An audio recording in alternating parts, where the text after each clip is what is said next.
The fluorescent lights in Dr. Rebecca Walsh's office cast everything in that sterile, unforgiving glow that makes even healthy people look sick. I sat in the burgundy leather chair, my hands folded in my lap, watching her review my test results. One more time before delivering what I already knew would be life-altering news. I'd love to know which corner of the globe you're watching from.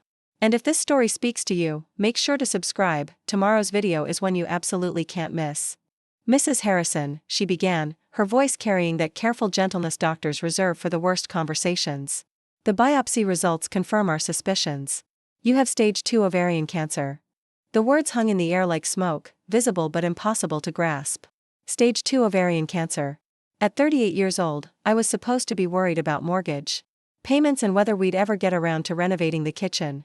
Cancer wasn't supposed to be on my radar for another 30 years, if ever. The good news, Dr. Walsh continued, is that we caught it relatively early. With aggressive treatment, chemotherapy followed by surgery, your prognosis is quite favorable. We're looking at an 85% 5-year survival rate. I nodded, trying to process the medical terminology while my mind reeled. 85%. Those were good odds, right? Better than a coin flip. Better than a lot of things in life. But they weren't 100%, and that 15% margin of error felt enormous when it was your life hanging in the balance. How long do I have before we need to start treatment? I asked, surprised by how steady my voice sounded. I'd like to begin chemotherapy within the next 2 weeks. The sooner we start, the better our chances of stopping the cancer's progression. 2 weeks. 14 days to wrap my head around the fact that my body was betraying me from the inside out. 14 days to prepare for months of feeling sick while trying to get well. I'll need to discuss this with my husband, I said, reaching for my purse. Can I take these information packets home? Of course. And Mrs. Harrison, Dr. Walsh leaned forward slightly. I know this is overwhelming, but you're not facing this alone. We have an excellent oncology team here, and we'll support you through every step of this journey. I thanked her and made my way to the parking lot on unsteady legs. The October air was crisp, carrying the scent of fallen leaves and the promise of winter. Everything looked exactly the same as it had 2 hours ago, when I'd walked into that building for what I thought would be a routine follow-up appointment. The world hadn't changed, but my place in it had shifted completely. Marcus was waiting in our silver Lexus, engine running, scrolling through his phone. When he saw me approaching, he looked up with that practiced smile he'd perfected during his 15 years in pharmaceutical sales, warm, reassuring, completely calculated. So what's the verdict? He asked as I settled into the passenger seat. Everything normal? I stared at him for a moment, this man I'd been married to for 12 years, wondering how to compress the enormity of what I'd just learned into words that would make sense. I have ovarian cancer. The smile disappeared immediately, replaced by an expression I couldn't quite read. Shock, certainly. But there was something else underneath it, something that flickered across his features too quickly for me to identify. Cancer, he repeated, as if testing the word. Are you sure? Maybe you should get a second opinion. The biopsy was conclusive. Dr. Walsh showed me the results. Marcus was quiet for a long moment, staring through the windshield at the medical building we just left. When he finally spoke, his voice had that careful tone he used when dealing with difficult clients. Okay. We'll figure this out. When do you start treatment? 2 weeks. Chemotherapy first, then surgery depending on how well the tumors respond. He nodded, putting the car in drive. We should probably look into our insurance coverage, make sure everything is handled properly. My company's benefits coordinator can help us navigate the paperwork. As we drove home through our suburban neighborhood in Westchester County, I found myself studying Marcus's profile. In 12 years of marriage, I'd learned to read his moods, his tells, the subtle shifts in his demeanor that indicated what he was really thinking. Right now, I was seeing something I'd never noticed before, a kind of mental calculation happening behind his eyes, as if he was running numbers on a particularly complex sales projection.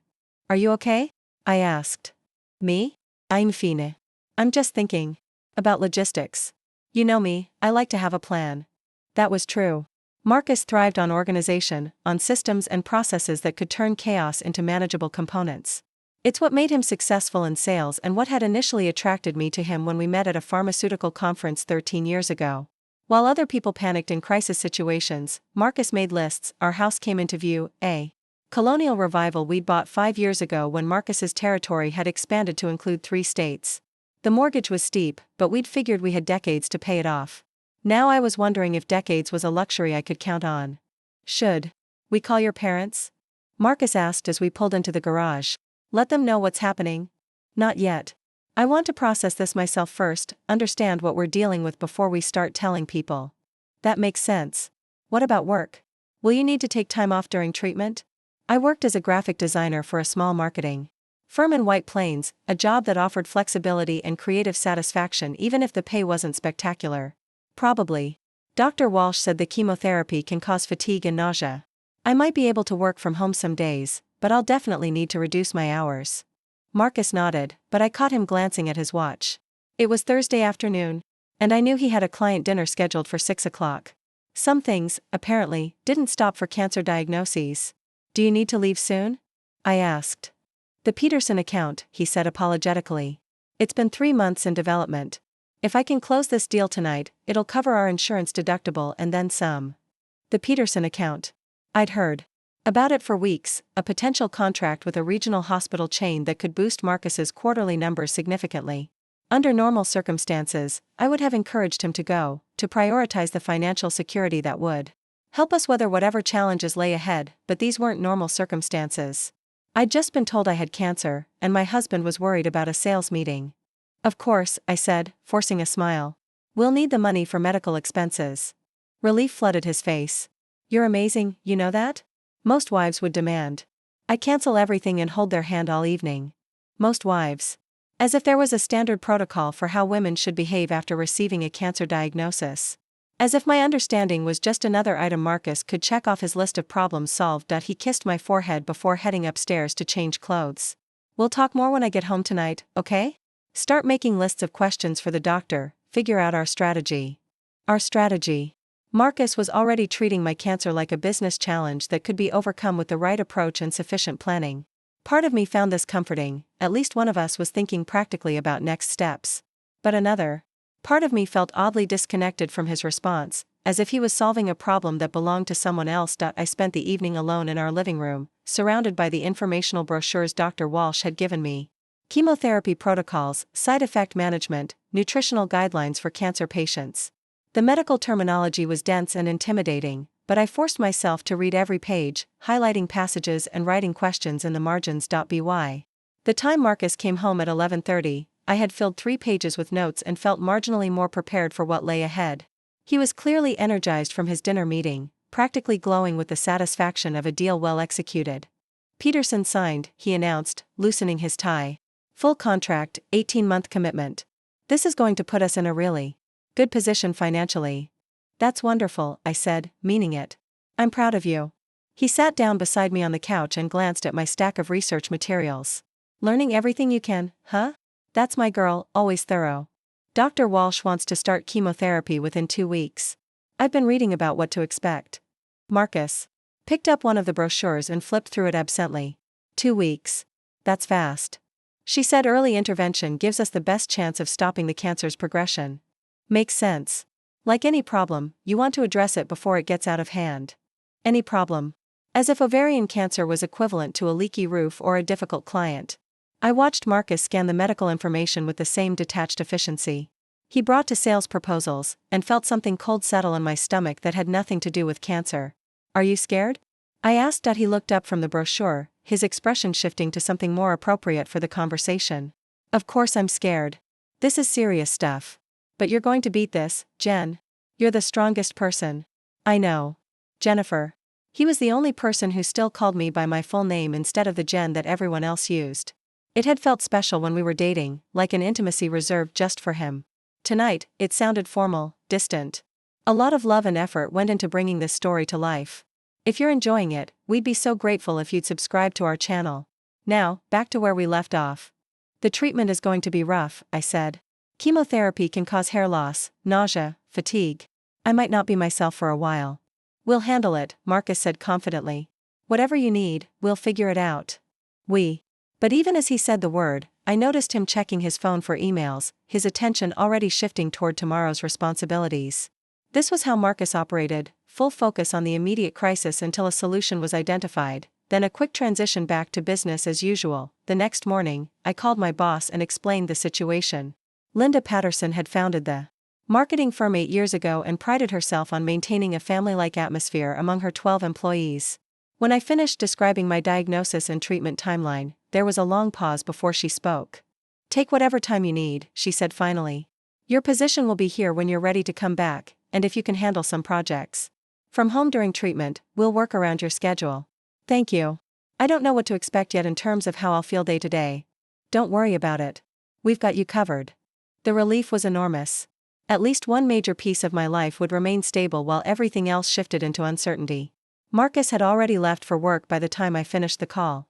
Thursday was his day for visiting accounts in Connecticut, a drive that would keep him away until evening. I found a note on the kitchen counter, thinking of you today. We'll research treatment centers tonight. Love, M. Thoughtful, practical, supportive. All the things a good husband should be in a crisis. So why did I feel so alone? I spent the day researching oncology centers and reading testimonials from other women who'd undergone similar treatments. The stories were mixed, some described complete recovery and return to normal life, others detailed ongoing struggles with side effects and recurrence fears. But what struck me most was how frequently the women mentioned the importance of having a strong support system, particularly a partner who could provide emotional stability during the worst moments. Marcus returned home that evening with takeout from my favorite Thai restaurant and a manila folder full of printed articles about ovarian cancer treatment options. I did some research during lunch, he said, spreading the papers across our dining room table. There's a cancer center in Manhattan that specializes in gynecological cancers. Their survival rates are even higher than what Dr. Walsh quoted. I looked through his research, impressed despite myself by the thoroughness of his investigation. Marcus had identified 3 different treatment facilities, compared their success rates, and even found patient testimonials for each one. This is incredible work, I said. How did you find time to do all this? I had a gap between appointments. Figured I'd put it to good use. A gap between appointments. Marcus had managed to research cancer treatment centers during a break in his sales schedule, as efficiently as he might research a new product line or competitive analysis. It was helpful. Genuinely useful information that could improve my treatment outcomes. But it also felt somehow impersonal, as if he was optimizing a business process rather than fighting for his wife's life. Do you want to schedule consultations with any of these places? He asked. Let me talk to Dr. Walsh first, see what she recommends. I trust her judgment. Marcus nodded, already gathering up the papers and organizing them into neat piles. Whatever you think is best. I just want to make sure we're exploring every option. Over the next few days, we settled into a strange new routine. Marcus continued his normal work schedule while I attended medical appointments and tried to prepare mentally for treatment. He would ask about my doctor visits each evening, listen attentively to my updates, and offer practical suggestions for managing the logistics of chemotherapy. But I was beginning to notice subtle changes in his behavior that troubled me. He'd always been a light sleeper, but now he seemed to spend hours awake beside me, staring at the ceiling or quietly scrolling through his phone. When I asked if he was okay, he'd claim he was just thinking about work stress. His appetite had changed too. Marcus usually enjoyed our home-cooked dinners together, but lately he seemed distracted during meals, eating quickly and then retreating to his home office to catch up on paperwork. The paperwork sessions stretched later into the evening, sometimes until after I'd gone to bed. Most concerning was his phone usage. Marcus had always been attached to his device, part of the pharmaceutical sales lifestyle, but the frequency of his calls and texts had increased dramatically. When I commented on it, he explained that he was trying to close several deals before my treatment started, wanting to build a financial cushion for the months ahead. It made perfect sense. Marcus was a planner, a provider, someone who solved problems through preparation and hard work. Of course he would throw himself into earning money when faced with mounting medical expenses. Of course he would work longer hours and take more calls when his wife's health was uncertain. But rational explanations didn't change the growing feeling that I was becoming peripheral to my own crisis. Marcus was addressing my cancer diagnosis with the same systematic approach he brought to everything else in his life, which should have been reassuring. Instead, I felt like I was watching him manage someone else's emergency from a distance. The feeling crystallized on Monday morning, exactly 1 week after my diagnosis, when Dr. Walsh's office called to schedule my first chemotherapy session. We have an opening this Friday at 9 a.m., the scheduler said. Can you make that work? Friday. 4 days away. The beginning of a journey I wasn't sure I was ready for, but one that couldn't be delayed any longer. Yes, I said. I'll be there. You'll want to bring someone with you for the first session, she continued. The treatment takes about 4 hours, and some patients feel nauseated or tired afterward. We don't recommend driving yourself home. 4 hours. I thought about Marcus's schedule, tried to remember if he had any critical appointments on Friday. His territory manager was visiting that week, which usually meant back-to-back client meetings and performance reviews. But surely he could rearrange things for my first chemotherapy treatment. When I told him about the appointment that evening, Marcus looked immediately conflicted. Friday, he repeated, checking his phone calendar. That's when Richardson is in town for quarterly reviews. Richardson was Marcus's boss, a regional director whose approval could significantly impact bonus structures and territory assignments. Missing a quarterly review would be noticed, remembered, potentially career-limiting. Can you reschedule with Richardson? I asked. It's possible, Marcus said slowly. Let me see what I can work out. What he could work out. As if my first cancer treatment was a scheduling conflict that required creative problem-solving rather than an absolute priority that trumped everything else. Never mind, I said quickly. I can ask Linda to drive me, or take a cab home. Are you sure? I can probably move some things around. Probably. Move some things around. The language felt wrong, casual in a way that made my chest tight with something that wasn't cancer. It's fine, I insisted. You shouldn't miss important meetings because of this. Relief flickered across Marcus's face before he could hide it. If you're sure, I'll make it up to you, take you to dinner somewhere special this weekend. That night, lying in bed beside my husband while he scrolled through work emails, I stared at the ceiling and tried to understand why I felt so alone. Marcus was handling my diagnosis exactly the way he handled everything else, with careful planning, practical solutions, and systematic execution. He was researching treatment options, ensuring our finances were stable, maintaining his professional obligations so we'd have insurance coverage and steady income throughout my recovery. Everything he was doing made perfect sense. Everything he was doing was supportive and responsible and exactly what any reasonable person would do in his situation. So why did I feel like I was facing cancer by myself? The answer came to me gradually, in pieces that assembled themselves into a picture I didn't want to see. Marcus was treating my cancer like a project that needed to be managed rather than a crisis we needed to survive together. He was optimizing systems and processes instead of holding my hand while I cried.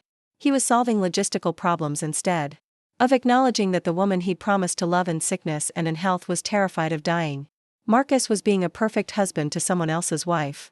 The question was, who was he being a husband to when I wasn't around? The first sign that something was seriously wrong came Tuesday morning, 3 days before my scheduled chemotherapy appointment. I woke up early, around 6 a.m., and found Marcus's side of the bed cold. This wasn't unusual. He often got up before dawn to review client files or return calls to West Coast accounts. But when I padded downstairs to make coffee, expecting to find him at the kitchen table with his laptop, the house was empty. His car was gone from the garage. No note on the counter explaining where he'd gone or when he'd be back. When I called his cell phone, it went straight to voicemail. I stood in our kitchen, still in my pajamas, trying to remember if Marcus had mentioned an early morning appointment. His calendar was usually meticulously planned and shared with me, especially now that we were coordinating around my medical schedule. But I couldn't recall him saying anything about Tuesday morning commitments. He returned home at 8:30, carrying a bag from Einstein Brothers Bagels and looking slightly windblown. Where were you? I asked, accepting the coffee he handed me. Had to meet Jerry Kowalski before his shift started. He's making the final decision on the cardiac unit contract this week, and I wanted to catch him before he talks to any of our competitors. Jerry Kowalski was a facilities manager at Westchester Medical Center, someone Marcus had been courting for months. It made sense that he'd want to meet early, before normal business hours interfered. But something about Marcus's explanation felt rehearsed, too smooth. I tried calling you around 6:15. Your phone went straight to voicemail. Battery died, Marcus said, already moving toward the stairs to shower and dress for his day. I forgot to charge it last night. A dead battery. Simple, believable, the kind of minor inconvenience that happened to everyone. But Marcus was obsessive about keeping his phone charged. His entire livelihood depended on being reachable by clients and prospects. In 12 years of marriage, I'd never known him to let his battery die overnight. I might have dismissed it as stress-related forgetfulness if not for what happened that afternoon. I was working from home, trying to finish a logo design project. Before my treatment schedule made concentration difficult, when the landline rang. Our house phone rarely rang anymore, most people called our cell phones directly, so I answered expecting a telemarketer or political robocall.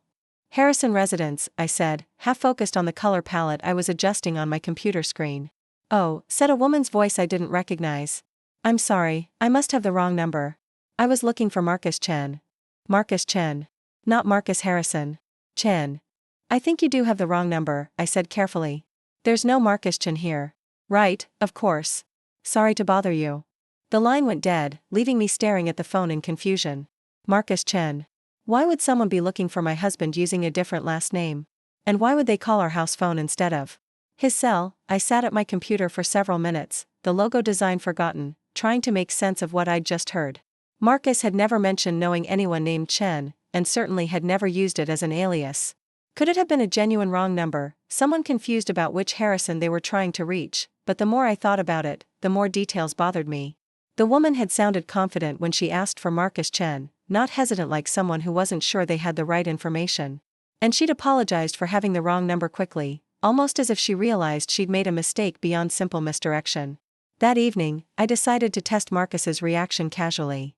Strangest thing happened today, I said as we ate dinner. Someone called the house phone looking for Marcus Chen. I told them they had the wrong number. Marcus continued cutting his chicken, not looking up. Probably just a telemarketer working from an old database. You know how they mix up names and numbers. Maybe. But she seemed to know she was calling for Marcus specifically. It wasn't like those automated calls that use the wrong first name. Could be identity theft, Marcus suggested. Someone using my first name with a fake last name for credit applications or something. I should probably check our credit reports this weekend. Identity theft. Another reasonable explanation that made perfect sense. Marcus was thinking practically about protecting our financial security, which was exactly what I'd expect from him. But something about his tone felt off, too casual for someone who'd just learned his identity might be compromised. Should we report it to someone? I asked. Let me pull our credit reports first, see if anything looks suspicious. No point filing a police report over a wrong number unless there's actual evidence of fraud. The conversation moved on to other topics, but I found myself watching Marcus more carefully for the rest of the evening. His mannerisms seemed normal. He read client emails during dessert, made notes in his day planner, set out his clothes for tomorrow's meetings. Everything exactly as it had been for years, except for his phone usage. Marcus's device seemed to be buzzing constantly with text messages, far more than usual. Each time it happened, he would glance at the screen, sometimes responding immediately, sometimes ignoring it entirely. When I asked if everything was okay with work, he said Richardson was micromanaging the entire sales team in preparation for quarterly reviews. Richardson again. The boss whose visit was preventing Marcus from attending my chemotherapy appointment. I was beginning to notice how frequently Richardson's name came up in explanations for Marcus's changed behavior. Wednesday brought another small incident that might have been meaningless on its own but felt significant in context. I was loading the dishwasher after breakfast when I noticed Marcus had forgotten his day planner on the kitchen counter, something that never happened. Marcus carried that planner everywhere, referring to it constantly throughout the day. I picked it up to call him and let him know where he'd left it, but curiosity made me flip it open first. Marcus's handwriting was small and precise, filled with client names, appointment times, and brief notes about sales strategies. Most of it was exactly what I'd expect to see. But there were several entries that confused me. Thursday at 2 p.m. was blocked out for something called RC consultation. Friday afternoon showed RC follow-up meeting. The initials didn't correspond to any client names I recognized, and Marcus usually wrote out full names or company abbreviations in his planner. More puzzling were the phone numbers scattered throughout the margins, numbers that didn't match the standard format for his work contacts. Instead of business lines with extensions, these looked like personal cell phone numbers. And some of them were written in a different pen, as if they'd been added hastily during conversations. I called Marcus's office line to let him know about the forgotten planner. Jenny, hi, he said, sounding distracted. What's up? You left your day planner on the kitchen counter. Do you need me to bring it to you? There was a pause, longer than necessary for such a simple question. Actually, I've got most of today's appointments memorized. Could you just hold on to it until tonight? Are you sure? I know how much you rely on it. I'm sure. Thanks for checking, though. Marcus, who never went anywhere without his planner, who made backup copies of important appointments, who color-coded his schedule by priority level, was suddenly comfortable winging it through an entire day. It didn't fit his personality at all. That afternoon, I made a decision that felt both reasonable and slightly intrusive. I called Marcus's office and asked to speak with his assistant, Carol. Hi Mrs. Harrison, Carol said warmly. How are you feeling? Marcus told us about your diagnosis. We're all thinking of you. Thank you, that's very kind. I'm actually calling because Marcus forgot his day planner this morning, and I wanted to make sure he doesn't miss anything important. Could you check if he has any appointments scheduled for tomorrow that he might need to be reminded about? Of course, let me pull up his calendar. I could hear the keyboard clicking in the background. Looks like he's got the Richardson meeting at 9 a.m., then lunch with the Hoffman account at noon. After that, his schedule shows him blocked out for administrative work until 5. Administrative work. Marcus's planner had shown specific appointments with those mysterious RC initials, but his official work calendar showed generic administrative time. Either he was keeping two different scheduling systems, or he was deliberately obscuring certain appointments from his office. And Friday? I asked, trying to keep my voice casual. Friday he's blocked out all morning for the Richardson quarterly review, then he's got that administrative block again in the afternoon. Actually, Mrs. Harrison, I'm surprised Marcus is taking on so much extra work this week, given everything you're going through. Most of the other reps would be clearing their schedules to spend time with their wives. Most of the other reps. Carol's comment hit me like a small electric shock.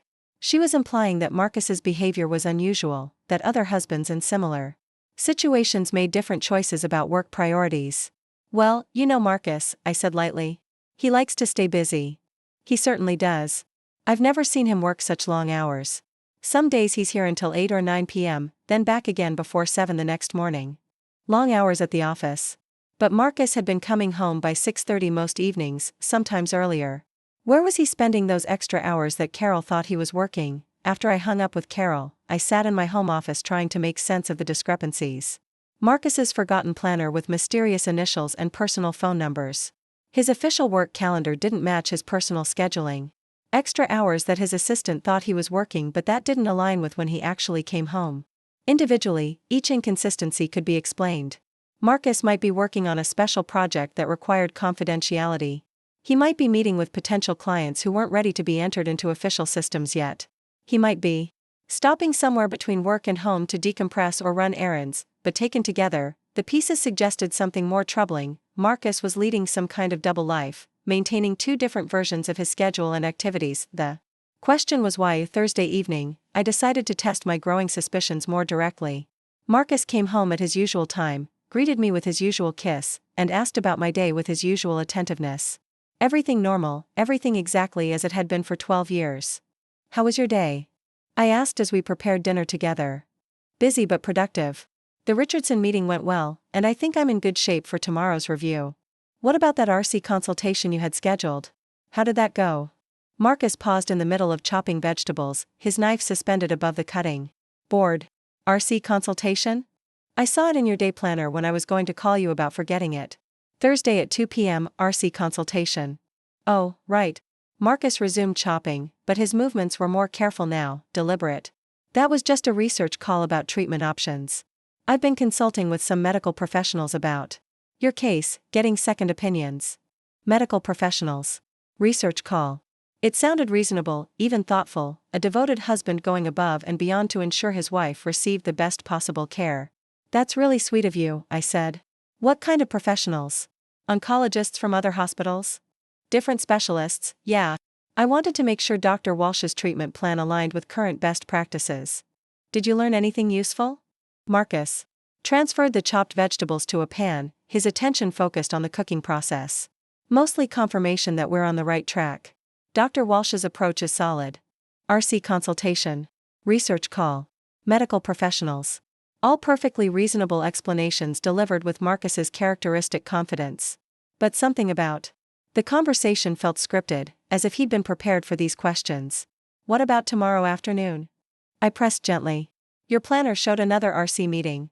Follow-up call, Marcus said without hesitation. These specialists are busy people. Sometimes it takes multiple conversations to get comprehensive information. Again, completely logical.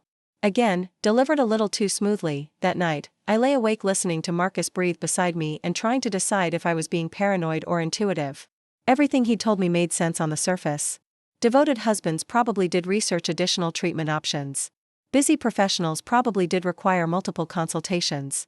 Pharmaceutical sales representatives probably did have confidential projects that couldn't be discussed in detail, but doubt, once planted, has a way of growing in dark soil. And the longer I thought about Marcus's explanations, the more they felt like exactly that, explanations rather than simple truths. Friday morning arrived with crisp October sunshine and a knot of anxiety in my stomach that had nothing to do with my upcoming chemotherapy appointment. I woke up early and found Marcus already dressed in his best suit, preparing for his quarterly review with Richardson. Nervous? I asked, watching him adjust his tie in the bathroom mirror. A little. These reviews can make or break your year in terms of territory assignments and bonus structures. You'll do great. You always do. Marcus kissed my forehead, a gesture that should have felt loving but somehow seemed perfunctory. What time is your appointment today? 9 a.m. Linda's picking me up at 8:30. Good. I'm glad you won't be doing this alone. Doing this alone. The irony wasn't lost on me that I was, in fact, doing exactly that. My husband would be in a conference room discussing sales figures while I received my first cancer treatment, but at least I wouldn't be literally alone in the car. Call me when it's over, Marcus said, gathering his briefcase and day planner. Let me know how you're feeling. I will. Good luck with Richardson. After Marcus left, I had an hour to kill before Linda arrived. I tried to eat breakfast but couldn't manage more than a few bites of toast. My stomach was churning with a combination of pre-treatment anxiety and something deeper, a growing certainty that my marriage was not what I'd believed it to be. Linda arrived precisely at 8:30, bearing coffee and a bag of crackers. For the nausea, she explained. My sister went through chemo 2 years ago. She said having bland food nearby helped. The drive to the cancer center took 25 minutes through morning traffic. Linda kept up a steady stream of gentle conversation, asking about my treatment plan and sharing encouraging stories about cancer survivors she knew. Her presence was exactly what I needed, warm, supportive, uncomplicated by hidden agendas or mysterious scheduling conflicts. Is Marcus meeting us there? She asked as we pulled into the medical center parking lot. He had an important meeting. He couldn't reschedule, I said, the words tasting bitter in my mouth. Linda's expression flickered with something that might have been disapproval, but she simply nodded. Well, you've got me for as long as you need. The Oncology Center was located on the 3rd floor of a modern medical building, designed to feel as much like a spa as possible while still being obviously clinical. Soft music played in the waiting area, which was furnished with comfortable chairs and decorated with nature photography. Despite the obvious effort to create a calming environment, there was no disguising the fact that everyone in the room was there to receive poison that might save their lives. I checked in with the receptionist and was given a packet of forms to complete. Insurance information, emergency contacts, treatment consent forms. When I reached the emergency contact section, I automatically wrote down Marcus's name and cell phone number, then stared at the paper for a long moment. Emergency contact. The person who would be called if something went wrong during treatment, if I had an adverse reaction, if complications arose that required immediate decision-making. Marcus, who was sitting in a conference room discussing sales targets while his wife received chemotherapy. I added Linda's information as a secondary contact, just in case. Jennifer Harrison? A nurse in colorful scrubs appeared at the entrance to the treatment area. Ready to get started? Ready. Was anyone ever ready to begin the process of filling their body with chemicals designed to kill cells, hoping the treatment would destroy cancer faster than it destroyed everything else? As ready as I'll ever be, I said, standing up. On unsteady legs, Linda squeezed my hand. You've got this. I'll be right here when you're done. The treatment room looked like a cross between a medical facility and a coffee shop, individual recliners arranged around the perimeter, each with its own 4-pole and monitoring equipment, but also with side tables for personal belongings and large windows overlooking a garden courtyard. About half the chairs were occupied by patients in various stages of treatment, some reading, others sleeping, and a few chatting quietly with companions. Every other patient had someone with them, spouses, adult children, friends. People who had rearranged their schedules, taken time off work, prioritized being present during one of the most vulnerable experiences a person could face. Every patient except me. This is your chair for today, the nurse said, indicating a recliner near the window. I'm Rebecca, and I'll be your primary nurse throughout treatment. How are you feeling this morning? Nervous, I admitted as I settled into the chair. That's completely normal. The first session is always the hardest because you don't know what to expect. By your 3rd or 4th treatment, you'll feel much more comfortable with the process. 3rd or 4th treatment. Rebecca was already thinking ahead to the long journey of chemotherapy sessions stretching out over the coming months. Right now, I could barely process getting through the next 4 hours. Do you have any questions before we start the 4? I looked around the treatment room at all the other patients with their loving companions, then back at Rebecca's kind face. Is it unusual for someone to do this alone? I mean, without their spouse? Rebecca's expression remained professionally neutral, but I caught a flicker of something in her eyes, surprise, maybe, or sympathy. Everyone's situation is different, she said diplomatically. Some people prefer to have company, others find it easier to concentrate on healing when they're not worried about taking care of someone else's emotions. Taking care of someone else's emotions. As if my hypothetical concern would be about Marcus's feelings rather than wanting his support. For my own. My husband had a work meeting he couldn't reschedule, I found myself explaining. Of course, Rebecca said, her tone carefully non-judgmental. Work obligations can be complicated. The important thing is that you're here and ready to fight this cancer. As Rebecca prepared the foreline, I thought about the careful neutrality of her response. She'd clearly seen enough patients over the years to know that family dynamics during cancer treatment revealed a lot about relationships. Her diplomatic non-comment about Marcus's absence spoke volumes. The chemotherapy drugs began flowing into my bloodstream at exactly 9:15 a.m. Rebecca had explained that the session would take approximately 4 hours, depending on how well I tolerated the medications. For the first hour, she would monitor me closely for any adverse reactions. I settled back in the recliner and tried to focus on the meditation techniques I'd been reading about, breathing exercises, visualization, positive affirmations. But my mind kept wandering to Marcus, sitting in his quarterly review meeting, discussing territory expansions and bonus structures while his wife received her first cancer treatment alone. Around 10:30, my phone buzzed with a text message. I expected it to be Marcus, checking on how the treatment was going, asking if I needed anything. Instead, it was from Linda, thinking of you. Let me know if you need me to come up. Linda, who had already given up her entire morning to drive me to the appointment, was offering to sacrifice more time to keep me company. Meanwhile, my husband hadn't sent a single message since leaving for his meeting. I was composing a response to Linda when another text arrived, this one from an unknown number. Hope your treatment goes well today. You're braver than you know. I stared at the message, confused. The number wasn't in my contacts, and I couldn't think of anyone who had my cell phone number but whose number I wouldn't recognize. A wrong number, maybe?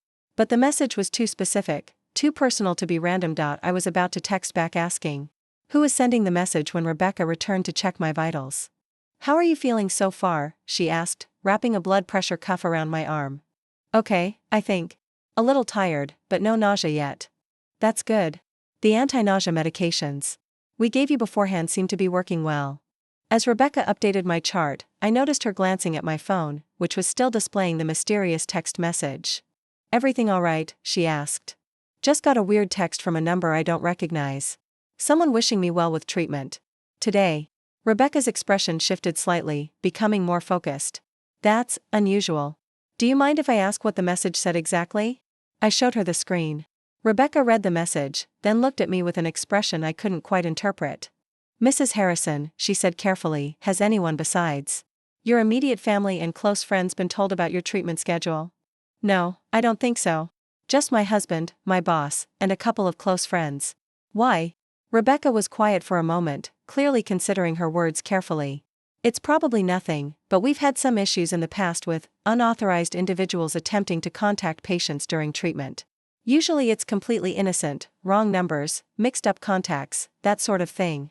But we like to be aware of any unusual communications, just as a safety precaution. Unauthorized individuals. Safety precautions.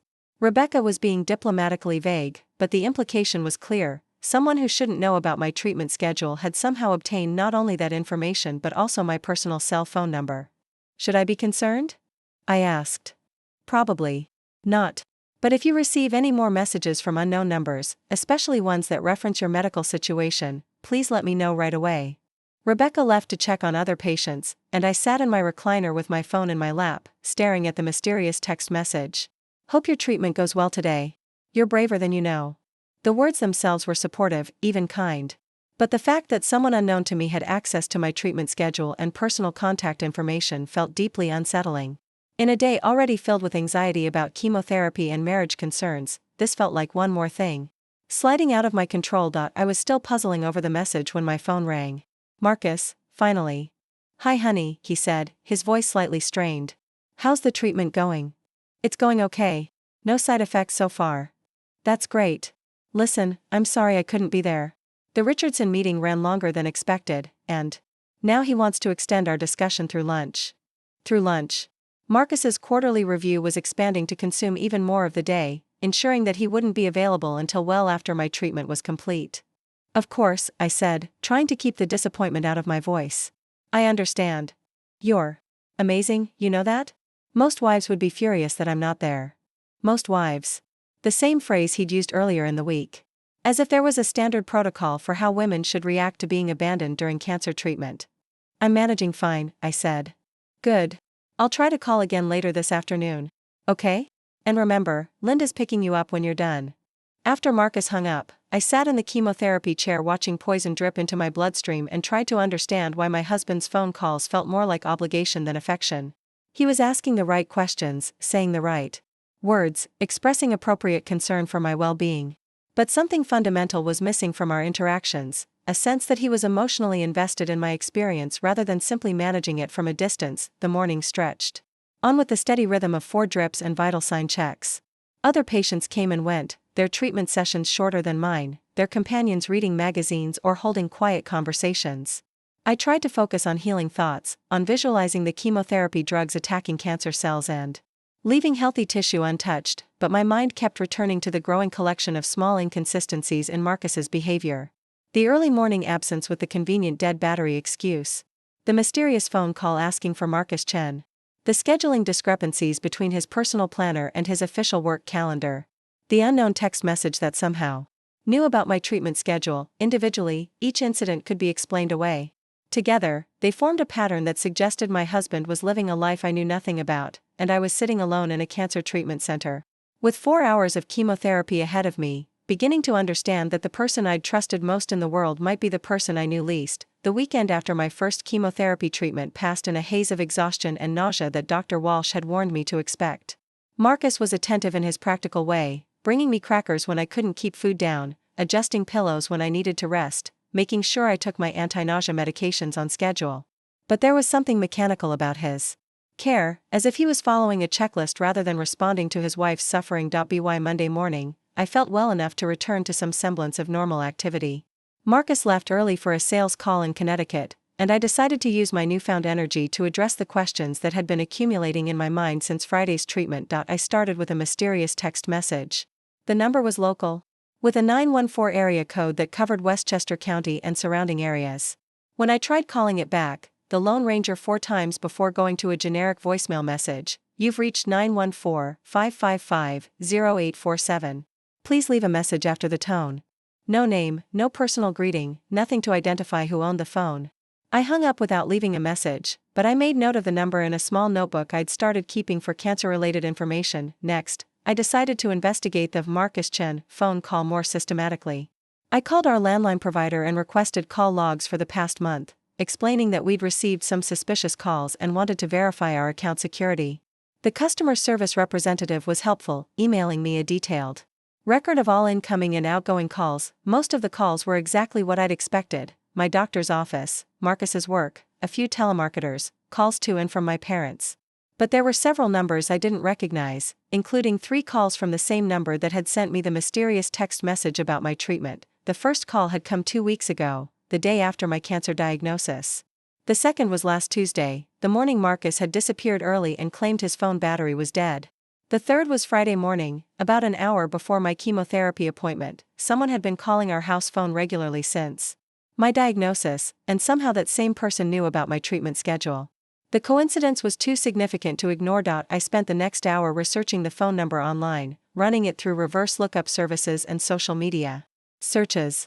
Most sites returned no information, but one reverse directory gave me a general location. The number was registered to a residence in Bronxville, about 15 minutes from our house. Bronxville was an affluent suburb, similar to our own neighborhood, but slightly more upscale. Marcus occasionally had clients in that area, so it wasn't impossible that the calls were work-related. But why would a work contact be calling our home phone instead of Marcus's cell, and why wouldn't Marcus have mentioned these calls? I was debating whether to drive to Bronxville and see if I could identify the address when my phone rang. Linda, checking on my recovery from Friday's treatment. How are you feeling today? She asked. Any lingering side effects? Much better, thanks. The nausea mostly cleared up yesterday. That's good to hear. I was thinking about you all weekend. Linda paused, then continued in a more careful tone. Jen, can I ask you something that might be none of my business? Of course. Is everything okay with you and Marcus? I mean, beyond the obvious cancer stress. You seemed, I don't know, tense on Friday when you talked about his work meeting. Linda's question hit closer to home than I was prepared for. I'd been so focused on gathering evidence about Marcus's suspicious behavior that I hadn't considered how obvious my concerns might be to other people. I'm probably being paranoid, I said carefully. Cancer makes you see problems everywhere, you know? But Marcus has been acting differently lately, and I can't tell if it's stress about my diagnosis or something else. Different how? I found myself describing the pattern of inconsistencies I'd noticed, the early morning absence, the scheduling discrepancies, the mysterious phone calls. Linda listened without interrupting, asking occasional clarifying questions. Jen, she said when I finished, I think you should trust your instincts. You know Marcus better than anyone. If something feels off, there's probably a reason. But what if I'm wrong? What if I'm so stressed about cancer that I'm imagining problems that don't exist? Then you'll have gathered some information that puts your mind at ease. But if you're right. Linda trailed off, letting the implication hang in the air. After we hung up, I sat in my office considering Linda's advice. She was right that I knew Marcus better than anyone, or at least, I'd always believed I did. The Marcus I'd married 12 years ago was honest, straightforward, sometimes to a fault. He didn't lie or scheme or maintain elaborate deceptions, but people could change. Stress could make people behave in ways that were completely out of character.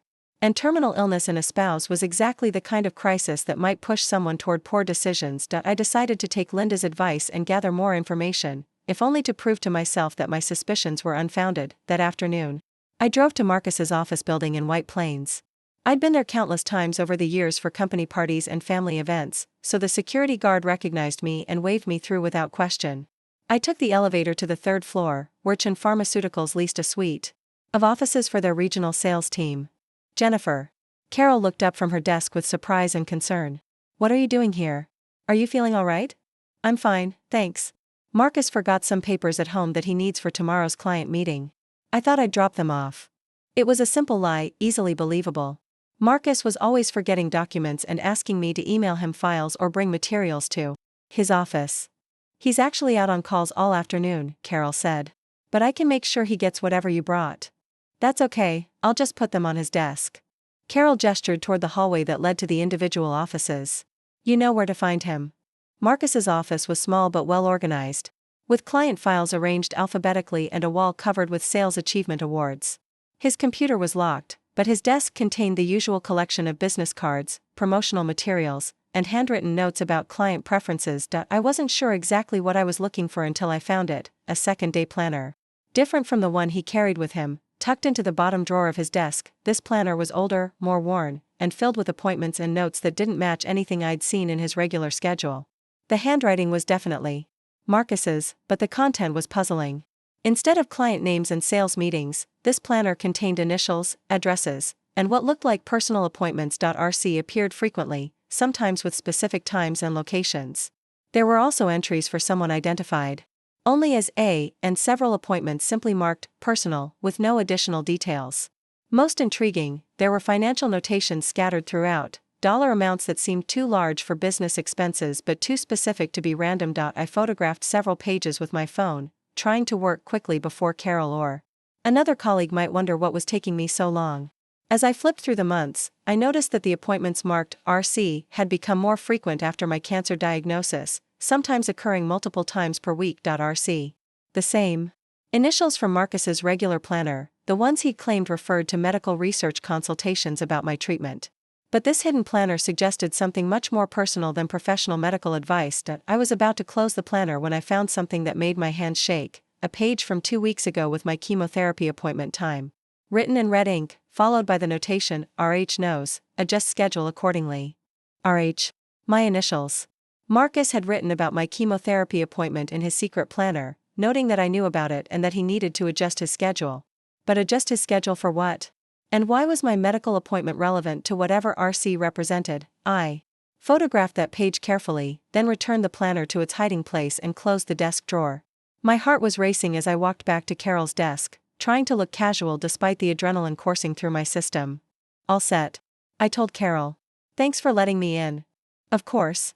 Tell Marcus I hope your treatment goes well. We're all rooting for you. The drive home took 20 minutes, but it felt like hours. My mind was spinning with questions about what I discovered. Marcus was maintaining 2 separate scheduling systems, one for his legitimate work activities and another for mysterious appointments that he felt the need to hide. He was tracking my medical schedule in his secret planner and making adjustments based on my knowledge of his activities. Most disturbing was the clear evidence that whatever RC represented, it was something. Marcus needed to coordinate around my cancer treatment. He wasn't simply neglecting my medical needs in favor of work obligations, he was actively using my illness as cover for some other activity. When I got home, I spread the photographs from Marcus's secret planner across my desk and tried to decode the pattern of appointments and notations. RC meetings had started about 6 months ago, initially occurring once or twice per month. But the frequency had increased dramatically after my diagnosis, with some weeks showing RC appointments 3 or 4 times. The financial notations were equally puzzling. Amounts ranging from $200 to $800 appeared regularly, always in connection with RC appointments. The sums were too large for casual entertainment but too small for major business investments. They looked like payments for services, but what kind of services would Marcus need to purchase secretly? I was studying the photographs when my phone rang. Marcus, calling from the road. "Hi honey," he said, his voice cheerful. "Carol said you stopped by the office today." My pulse quickened. I hadn't expected Marcus to find out about my visit so soon, and I wasn't prepared with a convincing explanation. "I was running errands nearby and thought I'd drop off those insurance forms you mentioned needing," I said, improvising quickly. "Insurance forms?" "For the supplemental coverage we talked about. To help with treatment costs." There was a pause. On Marcus's end. "Right, of course. Thanks for thinking of that. Did you leave them on my desk?" "Yes, right next to your computer." "Great. I'll look for them tomorrow." The conversation continued for a few more minutes, Marcus asking about my energy level and whether I needed anything from the store. He sounded normal, loving, concerned about my well-being. If I hadn't just discovered his secret planner, I would have found the call reassuring, but knowing what I now knew, every word felt calculated. Marcus was performing the role of devoted husband while maintaining a hidden life that required careful coordination around my medical schedule. That evening, I decided to test one of Marcus's recent explanations more directly. "How did your medical research calls go last week?" I asked as we cleaned up after dinner. "Medical research calls?" "The RC consultations you mentioned. You said you were getting second opinions about my treatment plan." Marcus's expression flickered almost imperceptibly before settling back into composed attention. "Oh, right. Those went well. Mostly confirmed that Dr. Walsh's approach is appropriate." "What kind of specialists did you consult with?" "Different types. Oncologists, treatment coordinators, that sort of thing." Treatment coordinators. It was a vague enough job title to sound medical without being specific enough to verify. "That's really thoughtful of you," I said. "Would it be helpful for me to speak with any of them directly? Get their perspectives on what to expect during treatment?" "That's not necessary," Marcus said quickly. "They were consulting with me as your advocate, not establishing direct patient relationships. Besides, Dr. Walsh is the lead on your case. We don't want to confuse the treatment plan by bringing in too many voices." Too many voices. Another reasonable explanation that effectively shut down my request for direct contact with these mysterious medical consultants. "You're probably right," I said. "I just want to make sure we're exploring every option." "We are," Marcus said firmly. "I'm making sure of that." Later that night, as Marcus slept beside me, I lay awake thinking about the secret planner and what it revealed about my husband's hidden activities. RC wasn't a medical consultant or a research project. RC was a person Marcus met with regularly. Someone important enough to require schedule adjustments and significant enough to involve regular financial transactions. The question was, who was RC, and what was Marcus paying them for? The next morning, I made a decision that felt both necessary and slightly dangerous. I was going to follow Marcus. I waited until he left for his first appointment of the day, then got in my car and drove to his office building. Marcus's silver Lexus was parked in his assigned spot, so I positioned myself across the street with a clear view of the parking lot and settled in to wait. Following your husband felt like crossing a line from reasonable suspicion into actual spying. But the alternative was continuing to live with growing doubt and no answers. If Marcus was hiding something innocent, I would discover that and put my fears to rest. If he was involved in something more serious, I needed to know what I was dealing with. At 10:30, Marcus emerged from the building and drove east toward the Bronx River Parkway. I followed at a distance, grateful for the moderate traffic that made it easier to blend in. Marcus drove with his usual careful attention to speed limits and traffic signals, giving no indication that he knew he was being followed. After 20 minutes, he exited the parkway and drove into Bronxville, the same area where the mysterious phone number was registered. My pulse quickened as I realized we were heading toward a potential answer to at least one of my questions. Marcus pulled into the parking lot of an upscale apartment complex called Riverside Gardens. The buildings were modern, expensive-looking, designed to attract young professionals and affluent retirees. I parked across the street and watched as Marcus walked toward Building C with the confident stride of someone who knew exactly where he was going. He used a key card to enter the building. A key card. Marcus had access to an apartment building where I'd never been, in a neighborhood where we had no friends or family. He was entering the building like a resident, not a visitor. I sat in my car for 45 minutes, watching the entrance and trying to process what I was seeing. Marcus emerged from Building C at 11:20, looking relaxed and unhurried. He got back in his car and drove away, presumably returning to his regular work schedule. After Marcus was gone, I walked to the building directory in the lobby. There were 48 units listed, but none showed Marcus Harrison as a resident. However, one unit, 3B, was listed under the name M. Chen. M. Chen. Marcus Chen. The name the mysterious caller had asked for when she dialed our home phone. Marcus was renting an apartment under an assumed name, maintaining a residence I knew nothing about, and using it for regular meetings that required careful scheduling around my cancer treatment. I felt sick in a way that had nothing to do with chemotherapy. The apartment complex's management office was located in Building A. I walked there on unsteady legs, trying to formulate a plan for getting more information about the mysterious Unit 3B. "Good morning," I said to the young woman behind the reception desk. "I'm looking for information about renting an apartment here. Could you tell me about availability and pricing?" "Of course," she said brightly, pulling out a folder of brochures. "What size unit are you interested in?" "Something similar to Unit 3B in Building C. I heard from a friend that those units have a nice layout." The receptionist consulted her computer. "Those are our one-bedroom deluxe units. Very popular. The rent is $2,800 per month, plus utilities." $2,800 per month. Marcus was paying nearly $3,000 monthly for an apartment I didn't know existed. The money had to be coming from somewhere, either from our joint accounts without my knowledge, or from some source of income one wasn't aware of. "Is 3B currently available?" I asked. "No, that unit has been leased for about 8 months now. Nice tenant, very quiet. But we do have a similar unit available in Building A if you'd like to see it." 8 months. Marcus had been maintaining this secret apartment since February, long before my cancer diagnosis.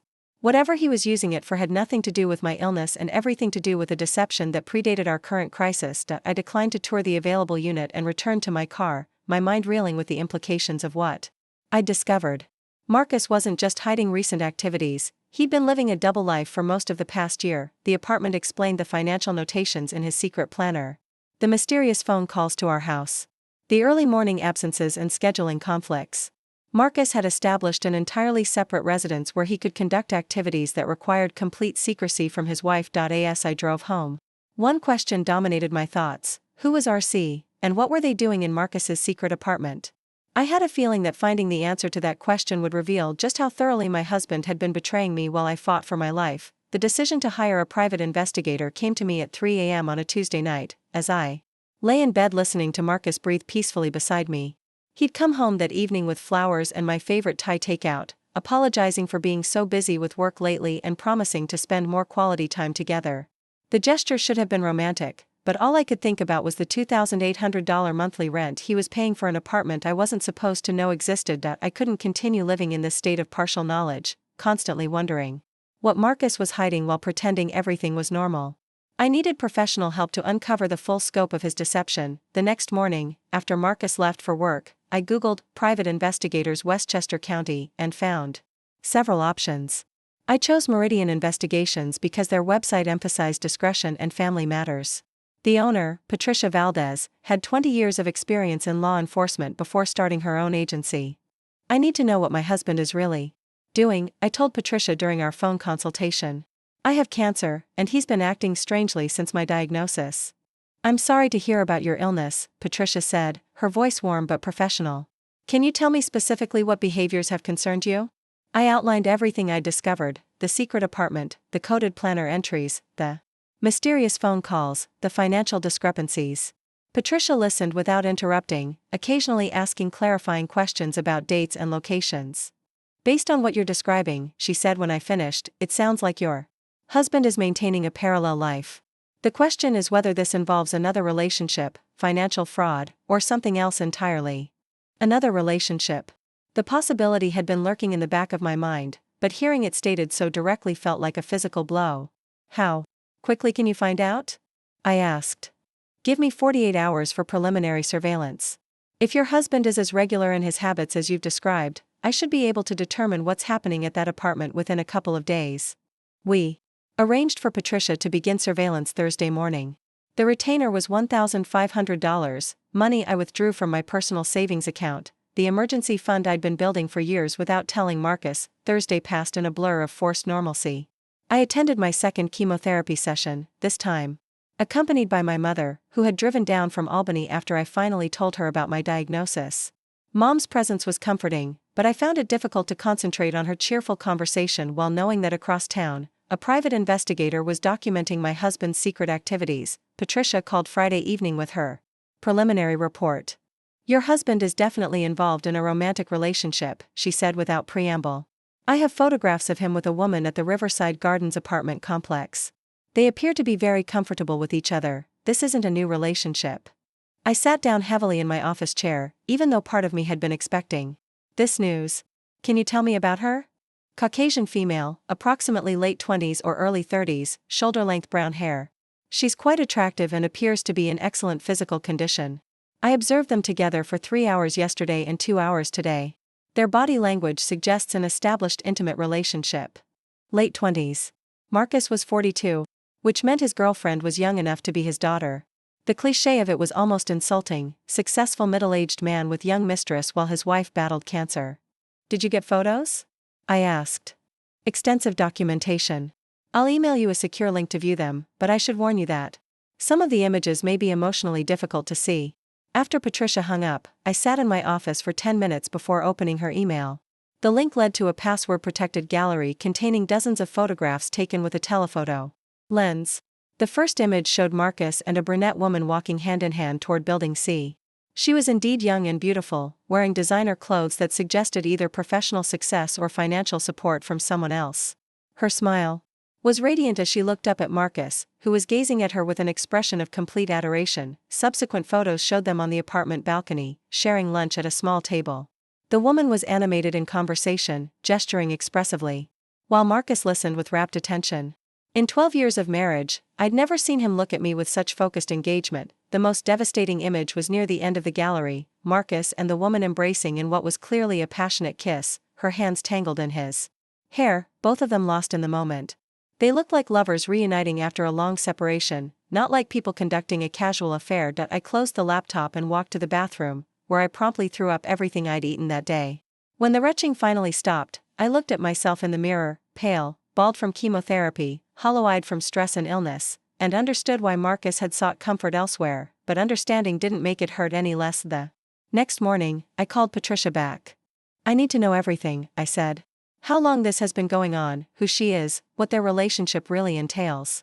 I want a complete picture before I decide what to do. That's wise, Patricia agreed. Comprehensive information gives you more options when you're ready to act. How long will that take? Another week should give us a detailed timeline and background information on the woman. I'll also run financial surveillance to see how your husband is funding this relationship. Financial surveillance. I hadn't even considered that aspect yet, but Patricia was right to investigate it. Maintaining a secret apartment and girlfriend required significant money, funds that had to come from somewhere. The following week was one of the longest of my life. I went through the motions of normal routine, attending medical appointments, working on design projects from home, having dinners with Marcus where we discussed my treatment progress and his work challenges. But underneath the surface, I was waiting for Patricia's report like a cancer patient waiting for test results. Marcus seemed more relaxed than he'd been in weeks, almost cheerful. He brought me flowers twice, suggested we plan a weekend getaway once my treatment schedule allowed it, and spent an entire evening helping me research wigs and headscarves.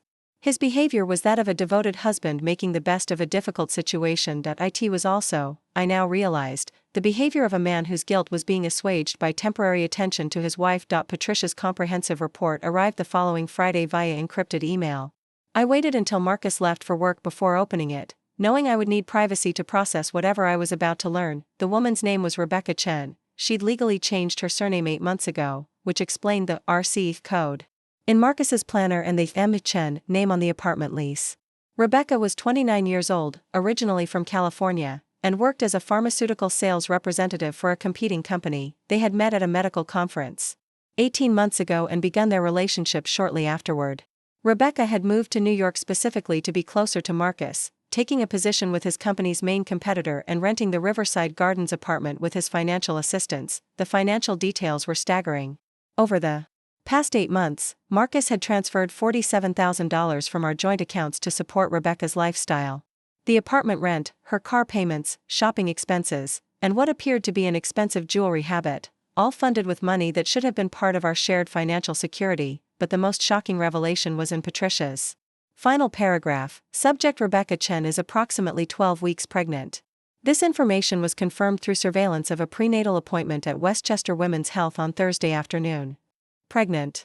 Marcus's girlfriend was pregnant with his child while his wife underwent chemotherapy. I read that sentence 3 times before the full implications hit me. Marcus wasn't just having an affair, he was building an entirely new family.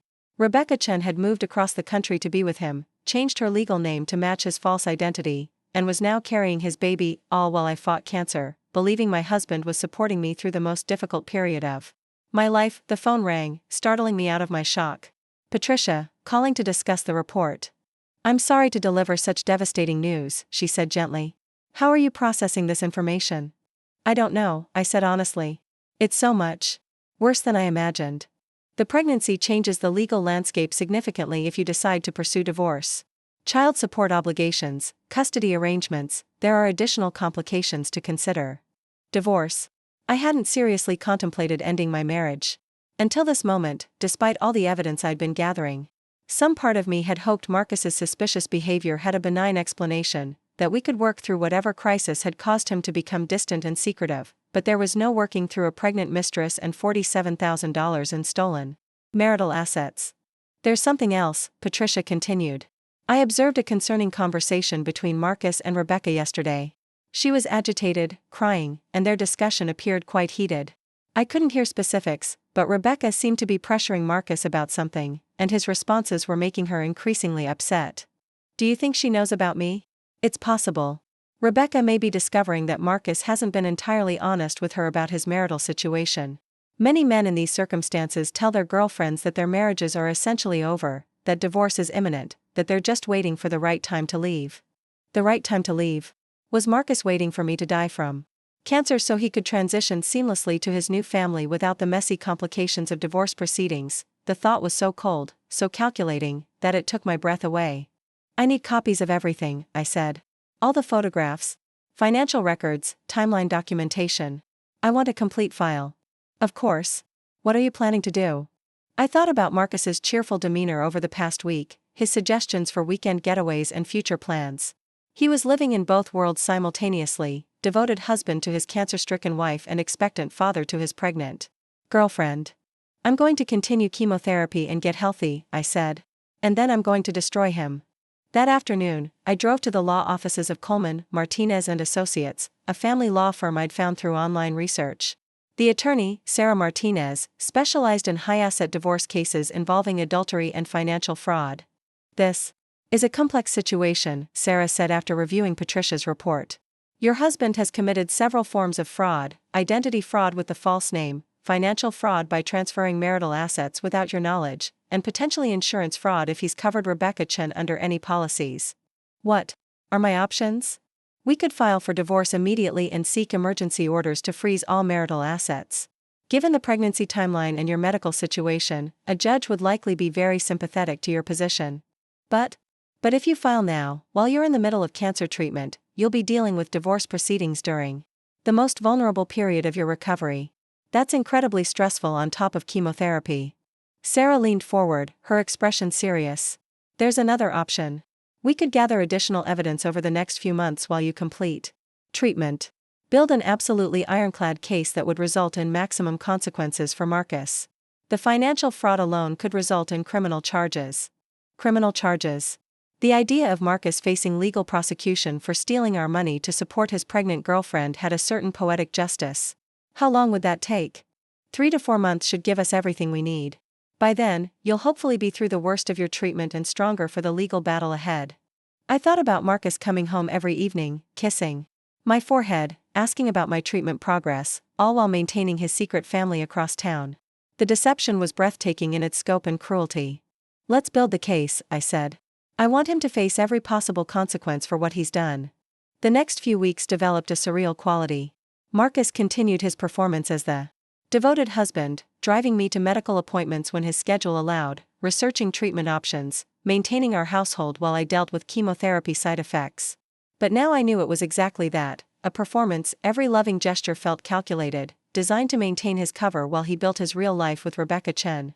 When he brought me soup during a particularly difficult week of treatment, I wondered if he was rushing back to hold Rebecca's hand during her prenatal appointments.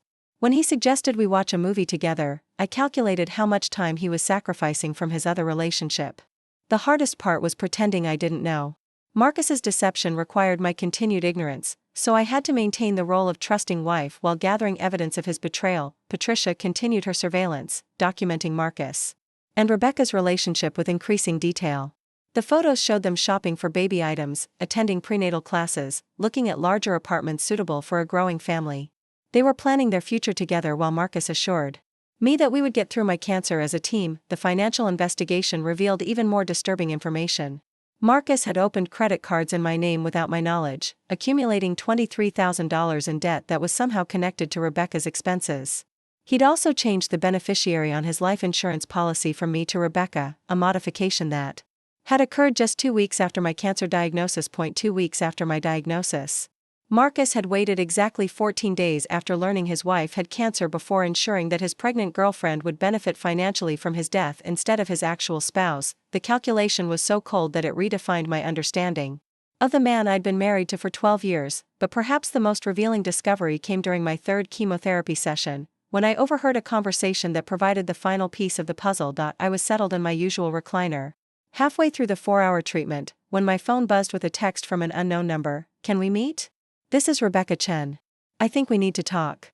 Rebecca Chen was reaching out to me directly. My hands shook as I read the message. Marcus's pregnant girlfriend wanted to meet with his cancer patient wife. Either she'd discovered the truth about our marriage and was ready to confront the situation, or Marcus had told her some version of events that made her think a meeting was appropriate. I texted back, "When and where?" Her response came immediately, "Tomorrow afternoon, 2 p.m., Starbucks. On Mamaroneck Avenue. I'll be wearing a blue scarf." I spent the rest of my chemotherapy session wondering what Rebecca Chen wanted to discuss with me. Was she going to confess the affair and ask for forgiveness? Demand that I divorce Marcus so they could be together? Explain her version of events and ask me to step aside gracefully? Or was she, like me, beginning to understand that Marcus had been lying to everyone? The next day, I arrived at Starbucks 15 minutes early and chose a corner table with clear sight lines to the entrance. At exactly 2 p.m., a young brunette woman wearing a blue silk scarf walked through the door, looking around nervously until she spotted me. Rebecca Chen was even more beautiful in person than in Patricia's surveillance photos. She moved with the confident grace of someone accustomed to being admired, but her face showed strain and uncertainty. "Jennifer Harrison?" she asked, approaching my table hesitantly. "That's me.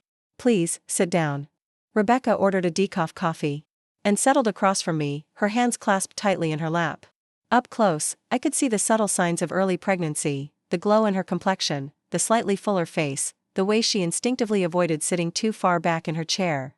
"Thank you for meeting me," she said, her voice barely above a whisper. "I wasn't sure you would. I was curious about what you wanted to discuss." Rebecca took a deep breath, clearly gathering courage for whatever she'd come to say. "I need to ask you something directly, and I need you to tell me the truth. Are you and Marcus divorced?"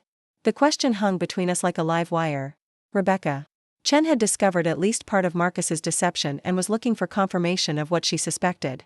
"No," I said simply. "Marcus and I are still married. We've never been separated or divorced." Rebecca's face crumpled, tears spilling down her cheeks as the last of her illusions about Marcus dissolved. "I'm pregnant," she whispered. 12 weeks. And the man I thought was going to be my husband is still married to someone else." Looking at this young woman crying across from me, I felt something I hadn't expected: sympathy. Rebecca Chen wasn't the villain in this story. She was another victim of Marcus's elaborate lies, just like me. "What did he tell you about our marriage?" I asked gently. "That you'd been divorced for over a year. That it was amicable, that you'd both moved on. He said he was ready to start fresh with me, that we could build a real life together." Rebecca wiped her eyes with the blue scarf. How could I have been so stupid? You weren't stupid, I said firmly. You trusted someone who presented himself as trustworthy. Marcus is very good at making people believe what he wants them to believe. We sat in silence for a moment, two women processing the scope of one man's betrayal. There's something else, Rebecca said finally. Something that made me realize I needed to find you and ask these questions directly. What? Marcus has been asking me to be patient, to wait for the right time to make our relationship public. He said his ex-wife was going through some health issues and he wanted to be sensitive about timing. Health issues? Marcus had told Rebecca about my cancer, but he described me as his ex-wife rather than his current spouse. What kind of health issues? I asked. Cancer, Rebecca said quietly. He said you were undergoing treatment and he felt guilty about moving on so quickly after the divorce. But Jennifer, if you're still married, then he's been using your illness as an excuse to keep me a secret while he maintains his marriage to you. The full picture of Marcus's deception was finally clear. He'd been playing both sides, devoted husband to his cancer-stricken wife and supportive boyfriend to his pregnant girlfriend. He'd used my illness to explain to Rebecca why their relationship needed to remain private, while using her pregnancy to explain to himself why he deserved happiness despite his wife's suffering. I'm so sorry, Rebecca said, tears flowing freely now. I had no idea you were still married. I would never have gotten involved with a married man, especially not one whose wife was fighting cancer. Looking at Rebecca Chen, young and pregnant, and completely devastated by the truth, I made a decision that surprised even me. We need to work together, I said. Marcus has been lying to both of us, stealing from both of us, using both of us.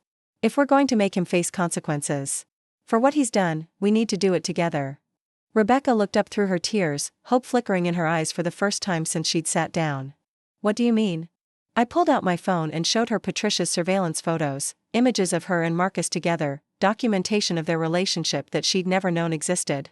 I mean, I said, that Marcus Harrison is about to discover what happens when you underestimate the women you've betrayed.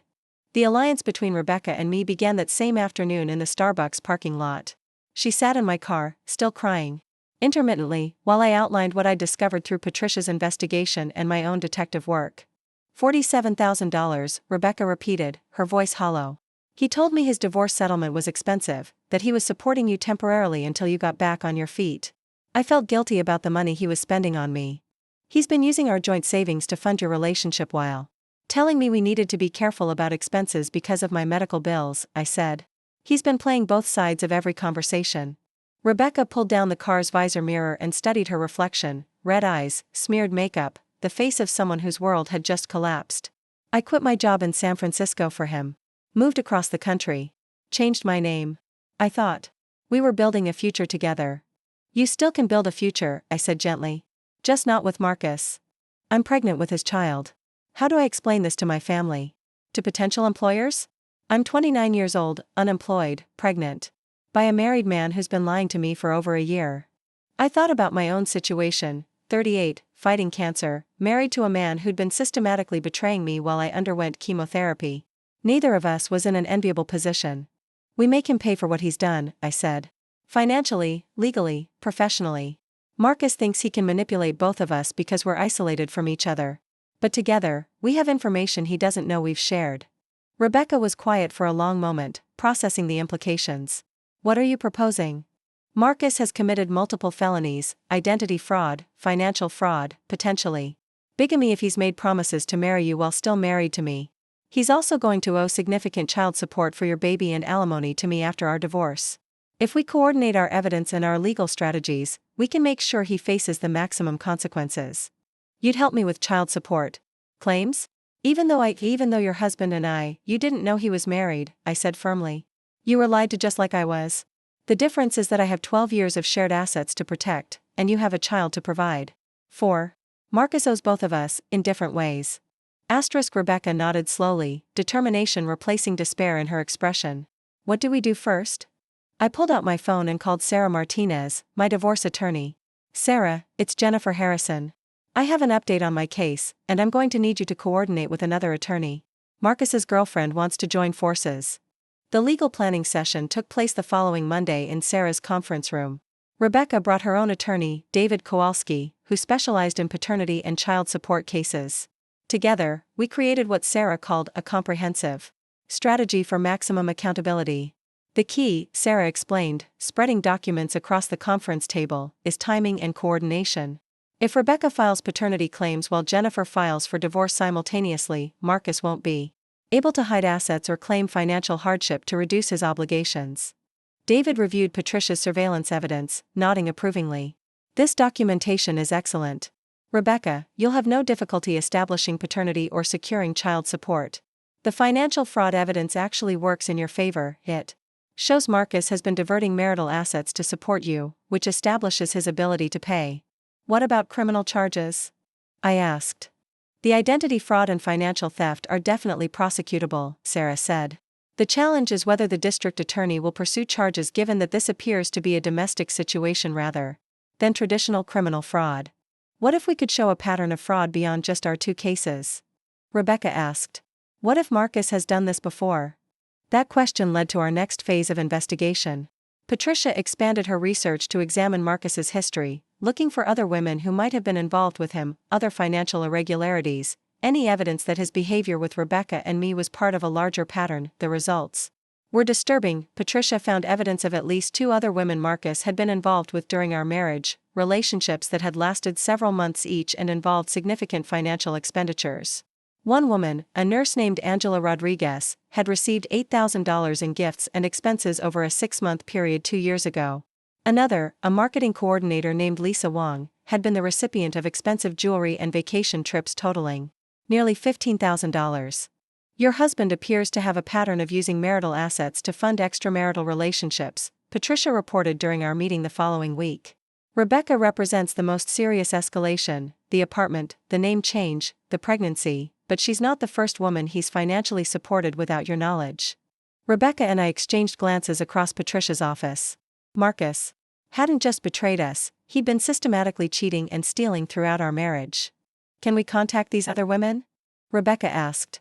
Angela Rodriguez has moved to Florida and appears to be happily married now, Patricia said.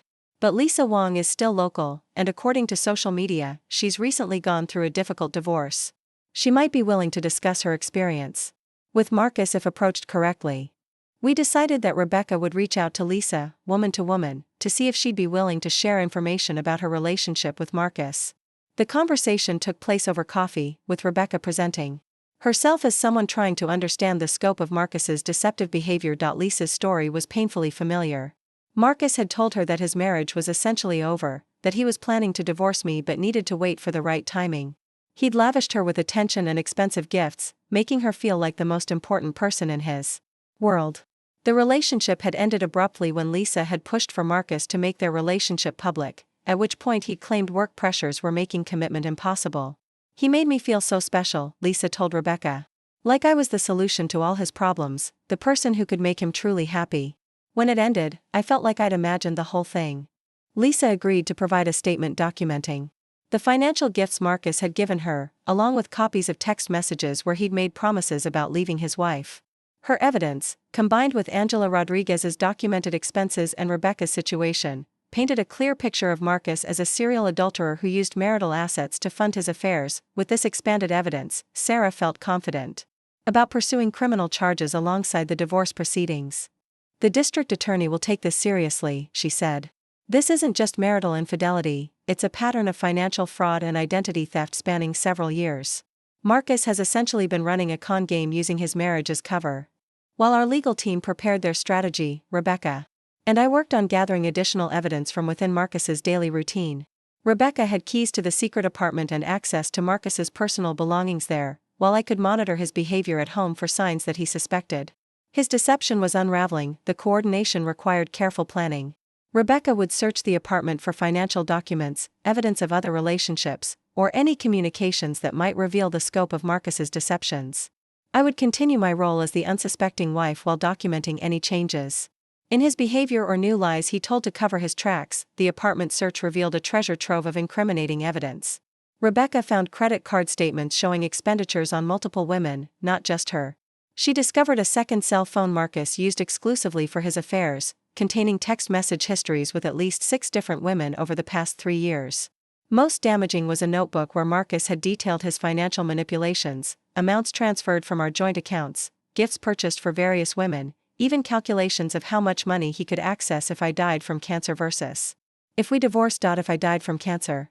Marcus had actually calculated the financial benefits of my death compared to divorce, treating my life like an accounting problem to be optimized. Rebecca photographed everything before carefully returning items to their original positions.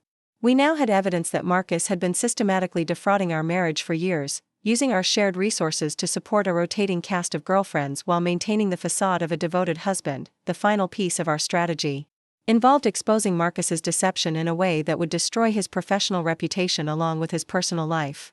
Marcus's career in pharmaceutical sales depended on trust and relationship building with medical professionals.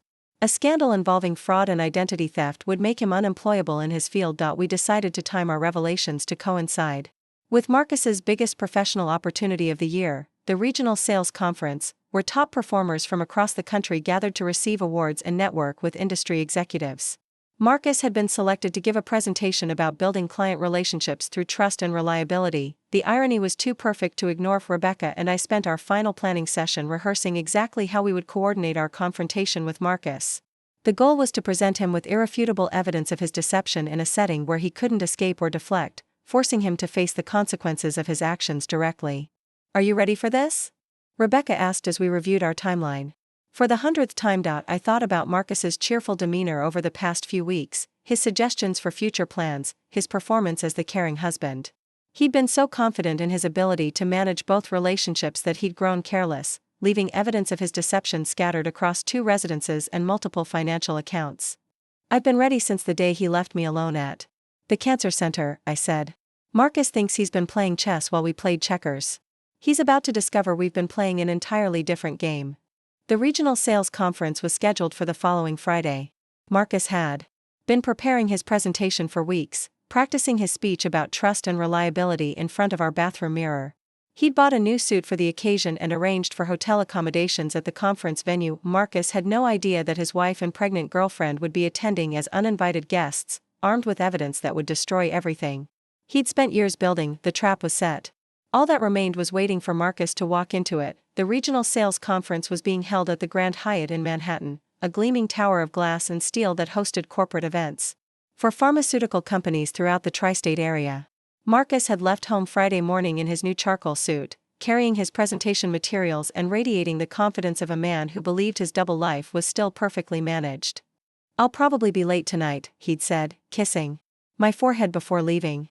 "The networking reception goes until 10, and Richardson wants me to meet some potential new clients." Richardson, the boss whose approval had been more important than attending my chemotherapy sessions. I watched Marcus drive away, knowing it would be the last time he left our house believing his deception was intact. Rebecca and I had arrived at the hotel an hour earlier, checking into a suite under her legal name, Rebecca Chen. The irony of using Marcus's false identity to register for the confrontation wasn't lost on either of us. We'd spent the morning reviewing our strategy one final time, ensuring every piece of evidence was organized and every legal document was ready for immediate execution. "Are you nervous?" Rebecca asked as we prepared to head downstairs to the conference area. "Terrified," I admitted. "But not confronting Marcus.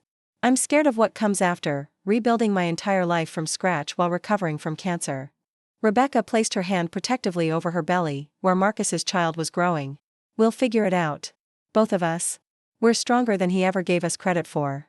The conference was taking place in the hotel's grand ballroom, a cavernous space filled with round tables and a stage where pharmaceutical executives were presenting awards and recognizing top performers. Marcus's presentation was scheduled for 2:30 p.m., right after the lunch break. We positioned ourselves at a table near the back of the room, close enough to see Marcus clearly but far enough away to avoid immediate detection. Patricia Valdez sat with us, carrying recording equipment and additional copies of all our evidence. Sarah Martinez and David Kowalski were stationed in the hotel lobby, ready to serve Marcus with legal papers the moment our confrontation concluded. At 2:25 p.m., Marcus walked onto the stage to enthusiastic applause. He looked confident and polished, every inch the successful pharmaceutical sales representative he'd spent 20 years becoming. The conference program identified his presentation. Topic: Building client relationships through trust and reliability, a blueprint for long-term success. "Ladies and gentlemen," Marcus began, his voice carrying clearly through the ballroom sound system, "success in pharmaceutical sales isn't just about product knowledge or competitive pricing. It's about establishing trust with your clients, making Then believe that you're someone they can depend on, someone whose word means something. Rebecca gripped my hand under the table as Marcus continued his presentation, the irony of his words becoming more painful with each sentence. Trust, Marcus emphasized, clicking to his next slide, is the foundation of every meaningful relationship, whether professional or personal. When clients know they can count on you to be honest, to follow through on commitments, to prioritize their needs above your own convenience, that's when you transition from being a vendor to being a partner. I felt physically sick listening to Marcus lecture an audience of medical professionals about honesty and reliability while his pregnant mistress sat 10 feet away and his cancer patient wife prepared to expose his years of systematic fraud. The key to maintaining trust, Marcus continued, warming to his theme, is consistency. Your clients need to know that the person they meet today will be the same person they deal with next month, next year. There can't be any disconnect between your public persona and your private behavior. Integrity isn't situational, it's a way of life. Integrity isn't situational. Marcus was describing the exact opposite of how he'd conducted his personal life. Apparently without any awareness of the contradiction, his presentation continued for 20 more minutes, covering strategies for building long-term client relationships, maintaining professional credibility, and establishing yourself as a trusted advisor in the healthcare community. The audience was engaged, taking notes, nodding along with Marcus's insights about the importance of honest communication and reliable follow-through. When Marcus concluded his presentation, the applause was genuine and enthusiastic. Several audience members approached the stage to ask follow-up questions about client relationship management. Marcus basked in the professional recognition, clearly enjoying his moment of industry acclaim. Now, Rebecca whispered, checking her watch. While he's still on stage. We stood simultaneously and began walking toward the front of the ballroom.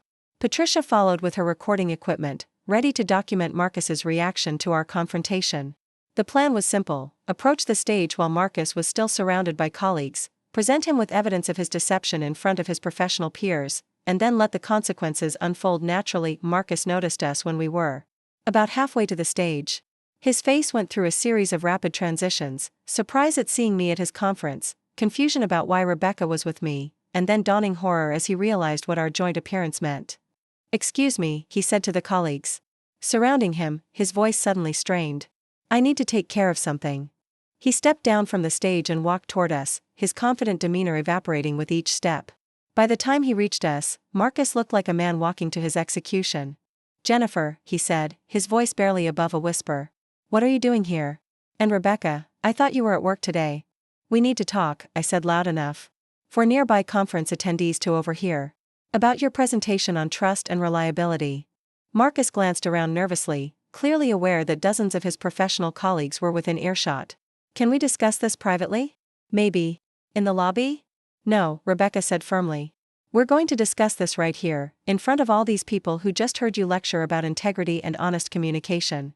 Marcus's face had gone completely pale. He was beginning to understand that his two worlds were about to collide in the most public and devastating way possible. "Marcus," I said, pulling out a folder containing Patricia's surveillance photos, "I'd like you to meet your wife. Your actual wife, who's been undergoing chemotherapy while you've been playing house with your pregnant girlfriend." The last word, pregnant, carried clearly across the nearby tables. Several conference attendees turned to stare, sensing drama unfolding in their midst. "And Marcus," Rebecca added, her voice growing stronger, "I'd like you to meet your girlfriend. The one who just found out you've been married all along, that you've been stealing money from your wife to support me, and that you've been lying to both of us for over a year." The area around us had gone completely silent. Marcus's colleagues were staring in shock, trying to process what they were witnessing. Someone pulled out a phone and began recording. "Please," Marcus said desperately, "let's not do this here." "My career, your career?" I interrupted, my voice rising. "You were just on stage talking about trust and reliability while you've been committing identity fraud, financial theft, and adultery. You left me alone at cancer treatments to spend time with your pregnant mistress, using our money to pay for her apartment. And you're worried about your career." Marcus looked around the ballroom like a trapped animal, searching for an escape route that didn't exist. His professional reputation was disintegrating in real time, in front of colleagues and industry executives who would carry this story throughout the pharmaceutical sales community. "How did you," he started, then stopped, realizing that the details of our investigation were irrelevant now. "How did we find out?" Rebecca said. "Because we're not as stupid as you thought we were. Because you got careless and left evidence everywhere. Because you underestimated what women are capable of when they work together instead of competing." I opened the folder and began displaying Patricia's surveillance photos, images of Marcus and Rebecca holding hands, kissing, shopping for baby items together. Each photo was time-stamped and dated, creating an undeniable visual record of their relationship. "This is you last Tuesday," I said, holding up a photo of Marcus entering the Riverside Gardens apartment building, visiting the secret apartment.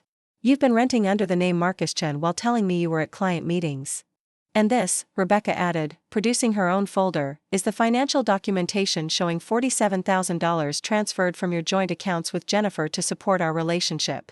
Money that should have been paying for her cancer treatment." Marcus tried to speak, but no words came out. He stood frozen between us, his carefully constructed double life exploding in the most public forum possible. "Marcus Harrison," said a new voice behind us. Sarah Martinez had entered the ballroom, accompanied by David Kowalski and 2 uniformed police officers. "You're being served with divorce papers, paternity suit documents, and a warrant for your arrest on charges of identity fraud and theft." The police officers stepped forward as Sarah handed Marcus a thick stack of legal documents. "Sir, you have the right to remain silent. Anything you say can and will be used against you in a court of law." The ballroom erupted in whispers and gasps as Marcus was handcuffed in front of his professional colleagues. Conference attendees were openly recording the scene, their phones capturing every moment of his downfall. "Wait," Marcus said desperately as the officers prepared to lead him away. "Jennifer, please. We can work this out. I made mistakes, but we can fix this."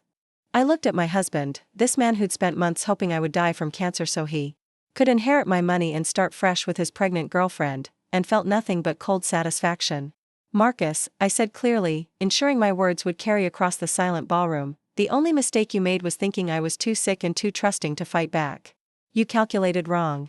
As the police led Marcus away, the ballroom remained completely silent except for the soft clicking of phone cameras recording his humiliation. His presentation materials were still scattered across the stage where he'd been lecturing about trust and integrity just minutes earlier. Rebecca and I stood together, watching the man who'd betrayed both of us face the consequences of his actions. The other conference attendees gave us a wide berth, uncertain how to process what they'd witnessed. "How do you feel?" Rebecca asked quietly. I thought about the months of chemotherapy treatments I'd endured alone, the nights I'd spent wondering why my husband seemed so distant during my illness, the gradual realization that the person I'd trusted most had been systematically destroying our marriage while I fought for my life. "Like I can finally breathe," I said. The immediate aftermath was a blur of activity. Hotel security cleared the ballroom as conference organizers tried to manage the disruption. Patricia gathered witness statements from attendees who'd observed the confrontation. Sarah and David coordinated with the arresting officers to ensure all legal paperwork was properly executed. Rebecca and I found ourselves in the hotel lobby, suddenly alone after months of intense planning and coordination. "What happens now?" she asked. "Now we deal with the legal proceedings, the divorce, the custody arrangements for your baby.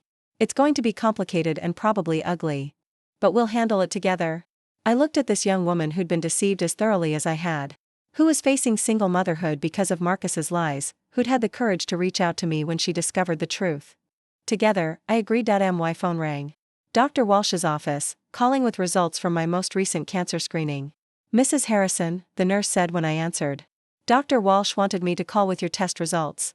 Everything looks excellent, no signs of cancer recurrence, and your recovery is progressing better than expected." No signs of cancer recurrence. I was going to live, to rebuild my life, to move forward without the shadow of illness hanging over me. "Thank you," I said, tears streaming down my face. "That's wonderful news." Rebecca squeezed my hand as I hung up the phone. "Good news?" "The best," I said. "I'm going to be fine. We're both going to be fine." 3 hours later, Marcus was released on bail pending trial. By then, videos of his arrest had spread throughout social media, tagged with hashtags like #TrustAndReliability and #PharmaSalesScandal. His professional reputation was destroyed beyond repair. That evening, Rebecca and I had dinner together at a quiet restaurant near the hotel. We discussed practical matters, legal timelines, financial arrangements, living situations for the months ahead. But underneath the logistics, we were both processing the emotional weight of what we'd accomplished. "Do you think we were too harsh?" Rebecca asked over dessert. "Destroying him so publicly?" I thought about Marcus's notebook calculations, where he'd compared the financial benefits of my death versus divorce. I thought about him changing his life insurance beneficiary 2 weeks after my cancer diagnosis. I thought about every night he'd come home late, claiming work emergencies while actually building a family with another woman. No, I said firmly. Marcus made calculated decisions to betray both of us while we were vulnerable. He used my illness and your pregnancy as tools in his deception. What we did today was justice, not revenge. Rebecca nodded, her hand moving protectively to her belly. I want my child to know that their mother didn't let anyone treat her badly, even when she was scared and alone. Your child is going to be proud of you, I said. And they're going to grow up knowing that honesty and courage matter more than convenience and deception. As we left the restaurant, I felt something I hadn't experienced in months: hope. Not just for recovery from cancer, but for the possibility of building a life based on authentic relationships rather than careful performances. Marcus had spent years believing he could manipulate everyone around him, that his lies were sophisticated enough to maintain indefinitely. But he'd made one crucial miscalculation. He'd assumed that the women he was deceiving would never find each other. Tomorrow would bring new challenges: legal proceedings, financial settlements, the complex work of untangling 12 years of marriage from a foundation of lies. But tonight, Rebecca and I had proven that underestimating the women in your life is the most dangerous mistake a man can make. The reckoning was complete. The rebuilding could finally begin. 6 months after Marcus's arrest at the regional sales conference, I stood in the oncology center where this entire nightmare had begun, but this time I wasn't there as a patient. I was there as a volunteer coordinator, helping other cancer patients navigate the complexities of treatment while dealing with family crises that often emerged during their most vulnerable moments. The irony wasn't lost on me that I'd found my life's purpose in the same place where I discovered my husband's betrayal. Mrs. Harrison, said Rebecca, the nurse who'd first noticed the concerning pattern of mysterious text messages during my treatment, your 10 o'clock appointment is here. A woman whose husband has been acting strangely since her breast cancer diagnosis. Some things, unfortunately, never change.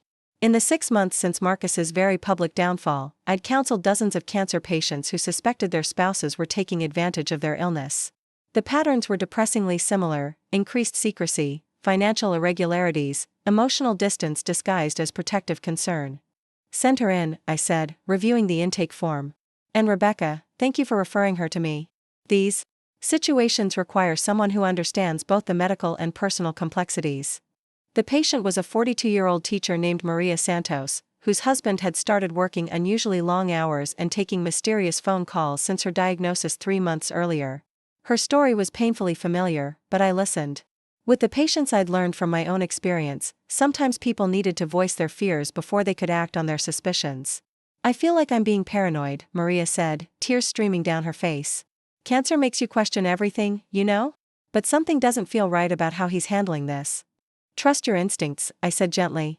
Women dealing with serious illness often develop heightened awareness of changes in their relationships. It's not paranoia, it's survival intuition. After our session, I walked Maria through the resources we'd developed for patients in similar situations. Support groups, legal consultations, financial counseling, and most importantly, a network of other women who'd survived both cancer and marital betrayal. The program had grown from my own experience into a comprehensive system for protecting vulnerable patients from domestic exploitation. We called it the Iris Project, named after the Greek goddess who carried messages between heaven and earth, a bridge between crisis and resolution. The legal aftermath of Marcus's case had been swift and decisive. The criminal charges resulted in 18 months in prison, 5 years of probation, and full restitution of the stolen funds plus damages. The divorce settlement awarded me 70% of our marital assets, given the financial fraud and adultery evidence. Marcus's professional reputation never recovered. The video of his arrest had become a cautionary tale throughout the pharmaceutical industry about the importance of personal integrity in professional settings, but the most satisfying consequence had been unexpected. Our case had prompted new legislation requiring stronger financial disclosure requirements in divorce proceedings involving serious illness. The Harrison Protection Act made it significantly harder for spouses to hide assets or commit fraud when their partners were undergoing medical treatment. Rebecca had given birth to a healthy daughter, Emma, 4 months ago. The paternity case had established Marcus's parental rights and child support obligations, but Rebecca had full custody and had chosen to limit his visitation to supervised settings. She'd returned to work in pharmaceutical sales, ironically landing a position with Marcus's former company after his termination freed up territory assignments. The baby looks just like you, I told Rebecca as we met for our weekly coffee at the Starbucks where we'd first joined forces. She's going to be beautiful. She's going to be strong, Rebecca said, adjusting Emma's blanket. I want her to grow up knowing that women look out for each other, that we don't have to compete for scraps of attention from men who don't deserve us. Rebecca had thrived as a single mother in ways that surprised everyone, including herself. She'd bought a house in Scarsdale using the settlement money from Marcus and had created a stable, loving environment for Emma. More importantly, she'd found her voice professionally, quickly becoming one of the top performers on her sales team. "How are things with Dr. Peterson?" she asked, referencing the oncologist I'd been dating for the past 3 months. "Good," I said, feeling a smile spread across my face. "Really good. He actually listens when I talk, shows up when he says he will, treats my opinions like they matter." It's amazing how attractive basic human decency becomes when you've been married to someone who viewed honesty as optional. Dr. James Peterson was everything Marcus hadn't been: present, authentic, emotionally available. He'd been part of my oncology team during treatment, and our relationship had developed slowly after my recovery was complete. James understood the psychological impact of serious illness because he worked with cancer patients every day. More importantly, he viewed my strength and independence as assets rather than threats. "Have you heard from Marcus lately?" Rebecca asked. "He calls sometimes, usually around holidays or significant dates. Still trying to convince me that what happened was a misunderstanding that got blown out of proportion." I laughed, but there was no humor in it. "Last week he suggested we try couples counseling to work through our communication issues." Marcus had never fully accepted responsibility for his actions. Even in prison, he maintained that his behavior had been the result of stress and poor decision-making rather than calculated betrayal. He seemed genuinely bewildered by the severity of the consequences he'd faced, as if lying to multiple women while stealing money should have been treated as a minor relationship hiccup. "What did you tell him?" "That he'd need to communicate with my attorney. I've built a new life, and there's no place in it for people who think integrity is negotiable." My new life was fuller and more authentic than anything I'd experienced during my marriage. The Iris Project had connected me with dozens of women who'd survived similar betrayals, creating a community of support that extended far beyond cancer treatment. I'd also returned to graphic design work, but now I specialized in creating materials for nonprofit organizations that supported women's health and domestic violence prevention. The house Marcus and I had shared was sold as part of the divorce settlement. I'd bought a smaller place in Tarrytown, overlooking the Hudson River, where I could see the sunrise every morning from my bedroom window. The symbolism wasn't subtle, but it felt right. Each day literally began with new light. "There's something I wanted to tell you," Rebecca said, her voice taking on a more serious tone. "I got a call yesterday from a reporter at the New York Times. They're doing a follow-up story about our case and its impact on domestic fraud legislation." The media attention around our case had been intense but ultimately positive. Rather than focusing on the tabloid aspects of the scandal, most coverage had highlighted the broader issues of financial abuse during illness and the importance of protection for vulnerable patients. Several other women had come forward with similar stories, leading to policy changes at major hospitals and insurance companies. "Are you comfortable with more publicity?" I asked. "I think so. Emma will grow up in a world where this story exists, and I want her to understand that her mother chose to fight back rather than suffer in silence. Besides, the more attention these issues get, the harder it becomes for people like Marcus to operate." That afternoon, I received a call that would have terrified me 6 months earlier. Dr. Walsh's office, requesting an urgent appointment to discuss my latest test results. But instead of panic, I felt only mild concern. My relationship with cancer had evolved from terror to respectful wariness. "Jennifer," Dr. Walsh said when I arrived at her office, "I have interesting news about your recent blood work." "Interesting good or interesting bad?" "Interesting, excellent. Your tumor markers are not just normal, they're at the lowest levels we've ever recorded for you. Your body has responded to treatment better than we dared hope. From a medical standpoint, you're not just in remission, you're essentially cancer-free." Cancer-free. The words I'd dreamed of hearing during those long chemotherapy sessions when I sat alone, documenting my husband's betrayal between 4 drips and anti-nausea medications. "What does that mean for my long-term prognosis?" "It means you've beaten this disease completely. We'll continue monitoring, of course, but your chances of recurrence are now lower than the general population's risk of developing cancer in the first place." I drove home in a daze, hardly believing that the medical nightmare that had begun in the same office building was truly over. But more than that, I was healthier, stronger, and more certain of my worth than I'd ever been before Marcus's betrayal had forced me to rebuild my life from scratch. That evening, James came over to celebrate my medical news with champagne and takeout from my favorite Italian restaurant. We sat on my deck overlooking the river, watching boats navigate the water as the sun set behind the Palisades. "I have something to tell you," James said as we finished dinner. "The hospital board approved my proposal for a new patient advocacy program. We're creating a position for a coordinator who can help cancer patients navigate family and financial challenges during treatment. That sounds like important work. Have you found someone for the position? I was hoping you might be interested. The salary would be competitive, the benefits are excellent, and you'd be working with a population you already understand intimately. A full-time position helping other cancer patients protect themselves from domestic exploitation during their most vulnerable moments. It was exactly the kind of work I'd been doing as a volunteer, but with the resources and institutional support to make a real difference. I'd love to interview for it, I said. Actually, James said, pulling out an official-looking envelope, I already submitted your application based on your volunteer work with the Iris Project. This is your offer letter. I opened the envelope with trembling hands. The position was titled Director of Patient Family Services, and came with a salary that would make me financially independent regardless of any future relationship decisions. James, this is incredible. But I need to know, are you offering me this job because you think I'm qualified, or because we're dating? I'm offering you this job because you're the most qualified person I've ever met for this type of work. You've lived through the experience our patients face, you've developed effective intervention strategies, and you've built a support network that's already helping dozens of people. The fact that I also happen to be crazy about you is just a bonus. 6 months earlier, I would have been suspicious of such a convenient opportunity, would have looked for hidden motivations or strings attached. But Marcus's betrayal had taught me to distinguish between authentic support and manipulative performance. James's offer was genuine recognition of my abilities, not an attempt to control or diminish me. When do I start? 3 weeks later, I began my new career in the same building where I'd received my cancer diagnosis and discovered my husband's affair. But this time, I was the one helping other women navigate the complex intersection of illness and relationships. My first day included a staff meeting where I outlined my vision for expanded patient services. The room was filled with oncologists, nurses, social workers, and administrators, many of whom remembered me as the cancer patient whose husband had abandoned her during treatment. The goal, I explained, is to create systematic protection for patients whose illness makes them vulnerable to domestic exploitation. We'll provide financial counseling, legal resources, emotional support, and most importantly, a network of survivors who can offer guidance based on lived experience. After the meeting, Rebecca, the nurse who'd first noticed the warning signs during my treatment, approached me with tears in her eyes.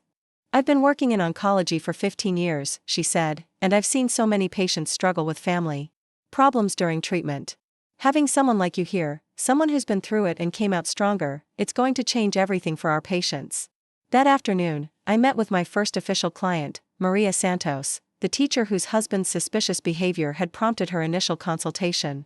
In the weeks since our first meeting, Maria had gathered evidence of financial irregularities and emotional manipulation that painted a clear picture of domestic exploitation. I'm scared, Maria admitted as we reviewed her documentation. Scared of confronting him, scared of going through divorce during cancer treatment, scared of starting over at 42. Fear is normal, I told her. I was terrified too.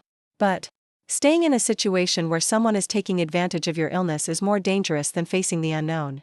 You deserve a partner who sees your strength, not someone who exploits your vulnerability. Over the following months, I helped Maria develop a safety plan, gather evidence of financial fraud, and connect with legal resources. Her case followed a similar pattern to my own: initial denial from her husband, attempts at manipulation and gaslighting, and finally acceptance of consequences when confronted with irrefutable evidence. But unlike my situation, Maria had support from the beginning. She didn't have to navigate the discovery and investigation process alone, didn't have to figure out legal strategies without guidance, and didn't have to rebuild her life without a community of women who understood her experience. The Iris Project expanded rapidly, serving not just our hospital but partnering with cancer centers throughout the region. We developed educational materials, training programs for medical staff, and intervention protocols for identifying patients at risk of domestic exploitation. 6 months into my new role, I received an invitation that would have been unthinkable a year earlier. The American Cancer Society wanted me to speak at their national conference about protecting patients from family financial abuse. The presentation took place in Chicago, in a ballroom filled with oncologists, social workers, and patient advocates from across the country. As I stood at the podium, looking out at hundreds of medical professionals committed to improving cancer care, I thought about the journey that had brought me to this moment. 18 months ago, I was a cancer patient whose husband left me alone during chemotherapy treatments while he built a secret life with his pregnant girlfriend. I thought my story was one of personal betrayal and medical crisis. I had no idea it was actually a story about transformation and the power of women supporting each other. I told the audience about discovering Marcus's deception, about the investigation that revealed the scope of his fraud, about partnering with Rebecca to expose his crimes, and about building a new life focused on helping other women in similar situations. The cancer tried to kill me, I concluded. My husband tried to destroy me. But both of those experiences taught me something crucial. We are stronger than the people who underestimate us, and we are more resilient than the circumstances that challenge us. When we stop competing with each other and start supporting each other, we become unstoppable. The standing ovation lasted 3 minutes. Afterward, dozens of attendees approached me with their own stories of patients who'd faced domestic challenges during treatment, their own ideas for intervention programs, their own commitment to creating systematic protection for vulnerable patients. That evening, I called Rebecca from my hotel room. "How did the presentation go?" she asked. "Better than I ever imagined. They want to create IRIS project programs at cancer centers in 12 states. That's incredible. Marcus's betrayal is going to end up protecting thousands of women." It was true. Marcus's calculated cruelty had inadvertently sparked a movement that would prevent other women from suffering in isolation during their medical crises. His legacy would be the opposite of what he'd intended. Instead of being remembered as a successful manipulator, he'd become the cautionary tale that inspired systematic change. A year later, I stood once again in Dr. Walsh's office, but this time I was there for my annual checkup rather than crisis management. The appointment had become routine: blood work, imaging, physical examination, confirmation that my body remained cancer-free. "Any concerns about your health?" Dr. Walsh asked as she reviewed my test results. "None at all. I feel stronger than I have in years." "And emotionally?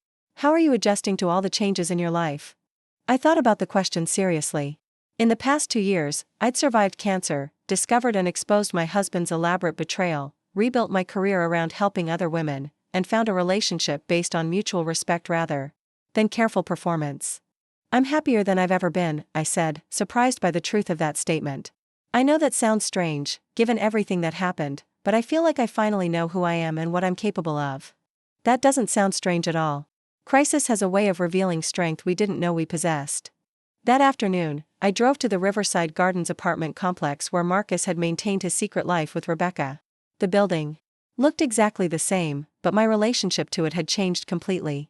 Instead of representing betrayal and deception, it had become the place where 2 women had found each other and built something stronger than either of their individual relationships with the man who tried to manipulate them both. Rebecca still lived nearby, though she'd moved to her own house when Emma was born. We met for coffee every week, sharing updates about our work, our relationships, and Emma's development. Our friendship had become one of the most important relationships in my life, a connection forged through crisis but sustained by genuine mutual respect. "Do you ever wonder what would have happened if we hadn't found each other?" Rebecca asked during one of our weekly meetings. "I think we both would have figured it out eventually," I said. "Women are stronger and smarter than Marcus ever gave us credit for. But finding each other made us unstoppable instead of just resilient." Emma was crawling now, exploring her world with the fearless curiosity of someone who'd never learned to doubt her own worth. Rebecca was raising her daughter to be confident and independent, teaching her that relationships should enhance rather than diminish the people in them. As for Marcus, he'd been released from prison 6 months earlier and was working in construction, having been permanently barred from pharmaceutical sales. He'd attempted to contact both Rebecca and me multiple times, suggesting various forms of reconciliation or co-parenting arrangements, but we'd maintained strict boundaries about communication through attorneys only. The last I'd heard, Marcus was living in a studio apartment in Queens and attending court-mandated therapy for narcissistic personality disorder. His attempts to rebuild relationships with Emma were supervised and limited, focused on ensuring he couldn't manipulate or confuse a child who deserved better than the father she'd inherited. 2 years after his arrest, I received a final letter from Marcus, not a legal communication, but a personal note that his attorney had forwarded with a warning that I was under no obligation to read or respond to it. "Jennifer," the letter began, "I know you'll probably throw this away without reading it, but I needed to try one more time to explain what happened and to tell you how sorry I am." I almost did throw it away, but curiosity won. Marcus's letter was 5 pages of justifications, explanations, and what appeared to be genuine remorse for the pain he'd caused. He claimed to understand now that his behavior had been inexcusable, that he'd been selfish and manipulative, that both Rebecca and I deserved better than what he'd given us, but even in his apology, Marcus revealed that he still didn't truly understand what he'd done. He described his actions as mistakes and poor choices rather than calculated betrayals. He focused on his own suffering in prison rather than the suffering he'd inflicted on others. He suggested that everyone involved could learn from what had happened and move forward as better people. Marcus still believed that his betrayal was a problem that could be solved rather than a fundamental revelation of his character. I didn't respond to the letter, but I kept it as a reminder of why I'd made the right choice in rebuilding my life without him. Some people are capable of growth and change, but others are only capable of performing growth and change until the pressure of maintaining that performance becomes inconvenient. Instead of writing back to Marcus, I spent that evening updating my presentation for the upcoming National Cancer Survivors Conference. The IRIS project had grown beyond anything I'd imagined. We now had programs in 43 hospitals across 15 states, had helped over 2,000 patients navigate family crises during treatment, and had contributed to policy changes that would protect vulnerable patients for generations to come. The presentation was titled, From Victim to Advocate: How Personal Crisis Can Become Professional Purpose. And it focused on the transformation that was possible when people chose to use their pain as fuel for helping others rather than allowing it to define their limitations. Standing at my kitchen counter, reviewing the slides that chronicled my journey from isolated cancer patient to national advocate, I felt a deep sense of gratitude for the experience that had nearly destroyed me but ultimately revealed my true strength. Marcus had tried to erase me from my own life, calculating that a sick wife was disposable and replaceable. But his betrayal had actually freed me from a relationship that was limiting my potential and introduced me to a community of women whose strength and wisdom exceeded anything I'd found in traditional marriage. The cancer had tried to kill me, but it had actually taught me how to truly live, and both experiences had led me to work that gave my life more meaning and purpose than I'd ever imagined possible. As I prepared for bed that night in my house overlooking the Hudson River, I thought about the two women who'd sat in that Starbucks 18 months earlier, one pregnant and devastated by betrayal, the other bald from chemotherapy and shattered by her husband's deception. Neither of us could have imagined the strength we'd find in ourselves or the friendship that would sustain us through rebuilding our lives. Marcus had calculated that two isolated women would be easier to manipulate than one united community. He'd been wrong about everything that mattered, and his miscalculation had created something beautiful and powerful from the wreckage of his lies. The last thing I did before turning off the lights was check my phone for messages. There was a text from Rebecca. Emma said, "Mama, for the first time today. I can't wait for you to hear it." And there was an email from Maria Santos, the teacher whose case had been one of my first official clients. "Wanted you to know that my divorce was finalized today, and my latest cancer screening came back clear. Starting fresh at 43, and it feels amazing. Thank you for showing me that surviving betrayal can make us stronger, not weaker."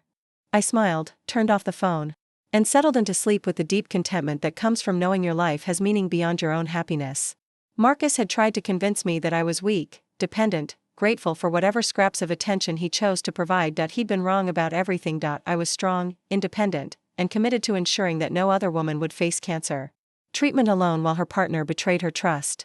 The IRIS project would continue growing, helping more women, influencing more policy, creating more community. And somewhere in Queens, Marcus would wake up in his studio apartment, go to his construction job, and spend another day living with the consequences of underestimating the women he'd tried to manipulate. Justice, I'd learned, wasn't always swift. But when it finally arrived, it was absolutely worth the wait. Looking for more? We've got two amazing stories ready for you right on screen. If this one touched you, these are absolutely worth your time. Click to watch them now. And hey, subscribe. And hit that bell to never miss our latest uploads.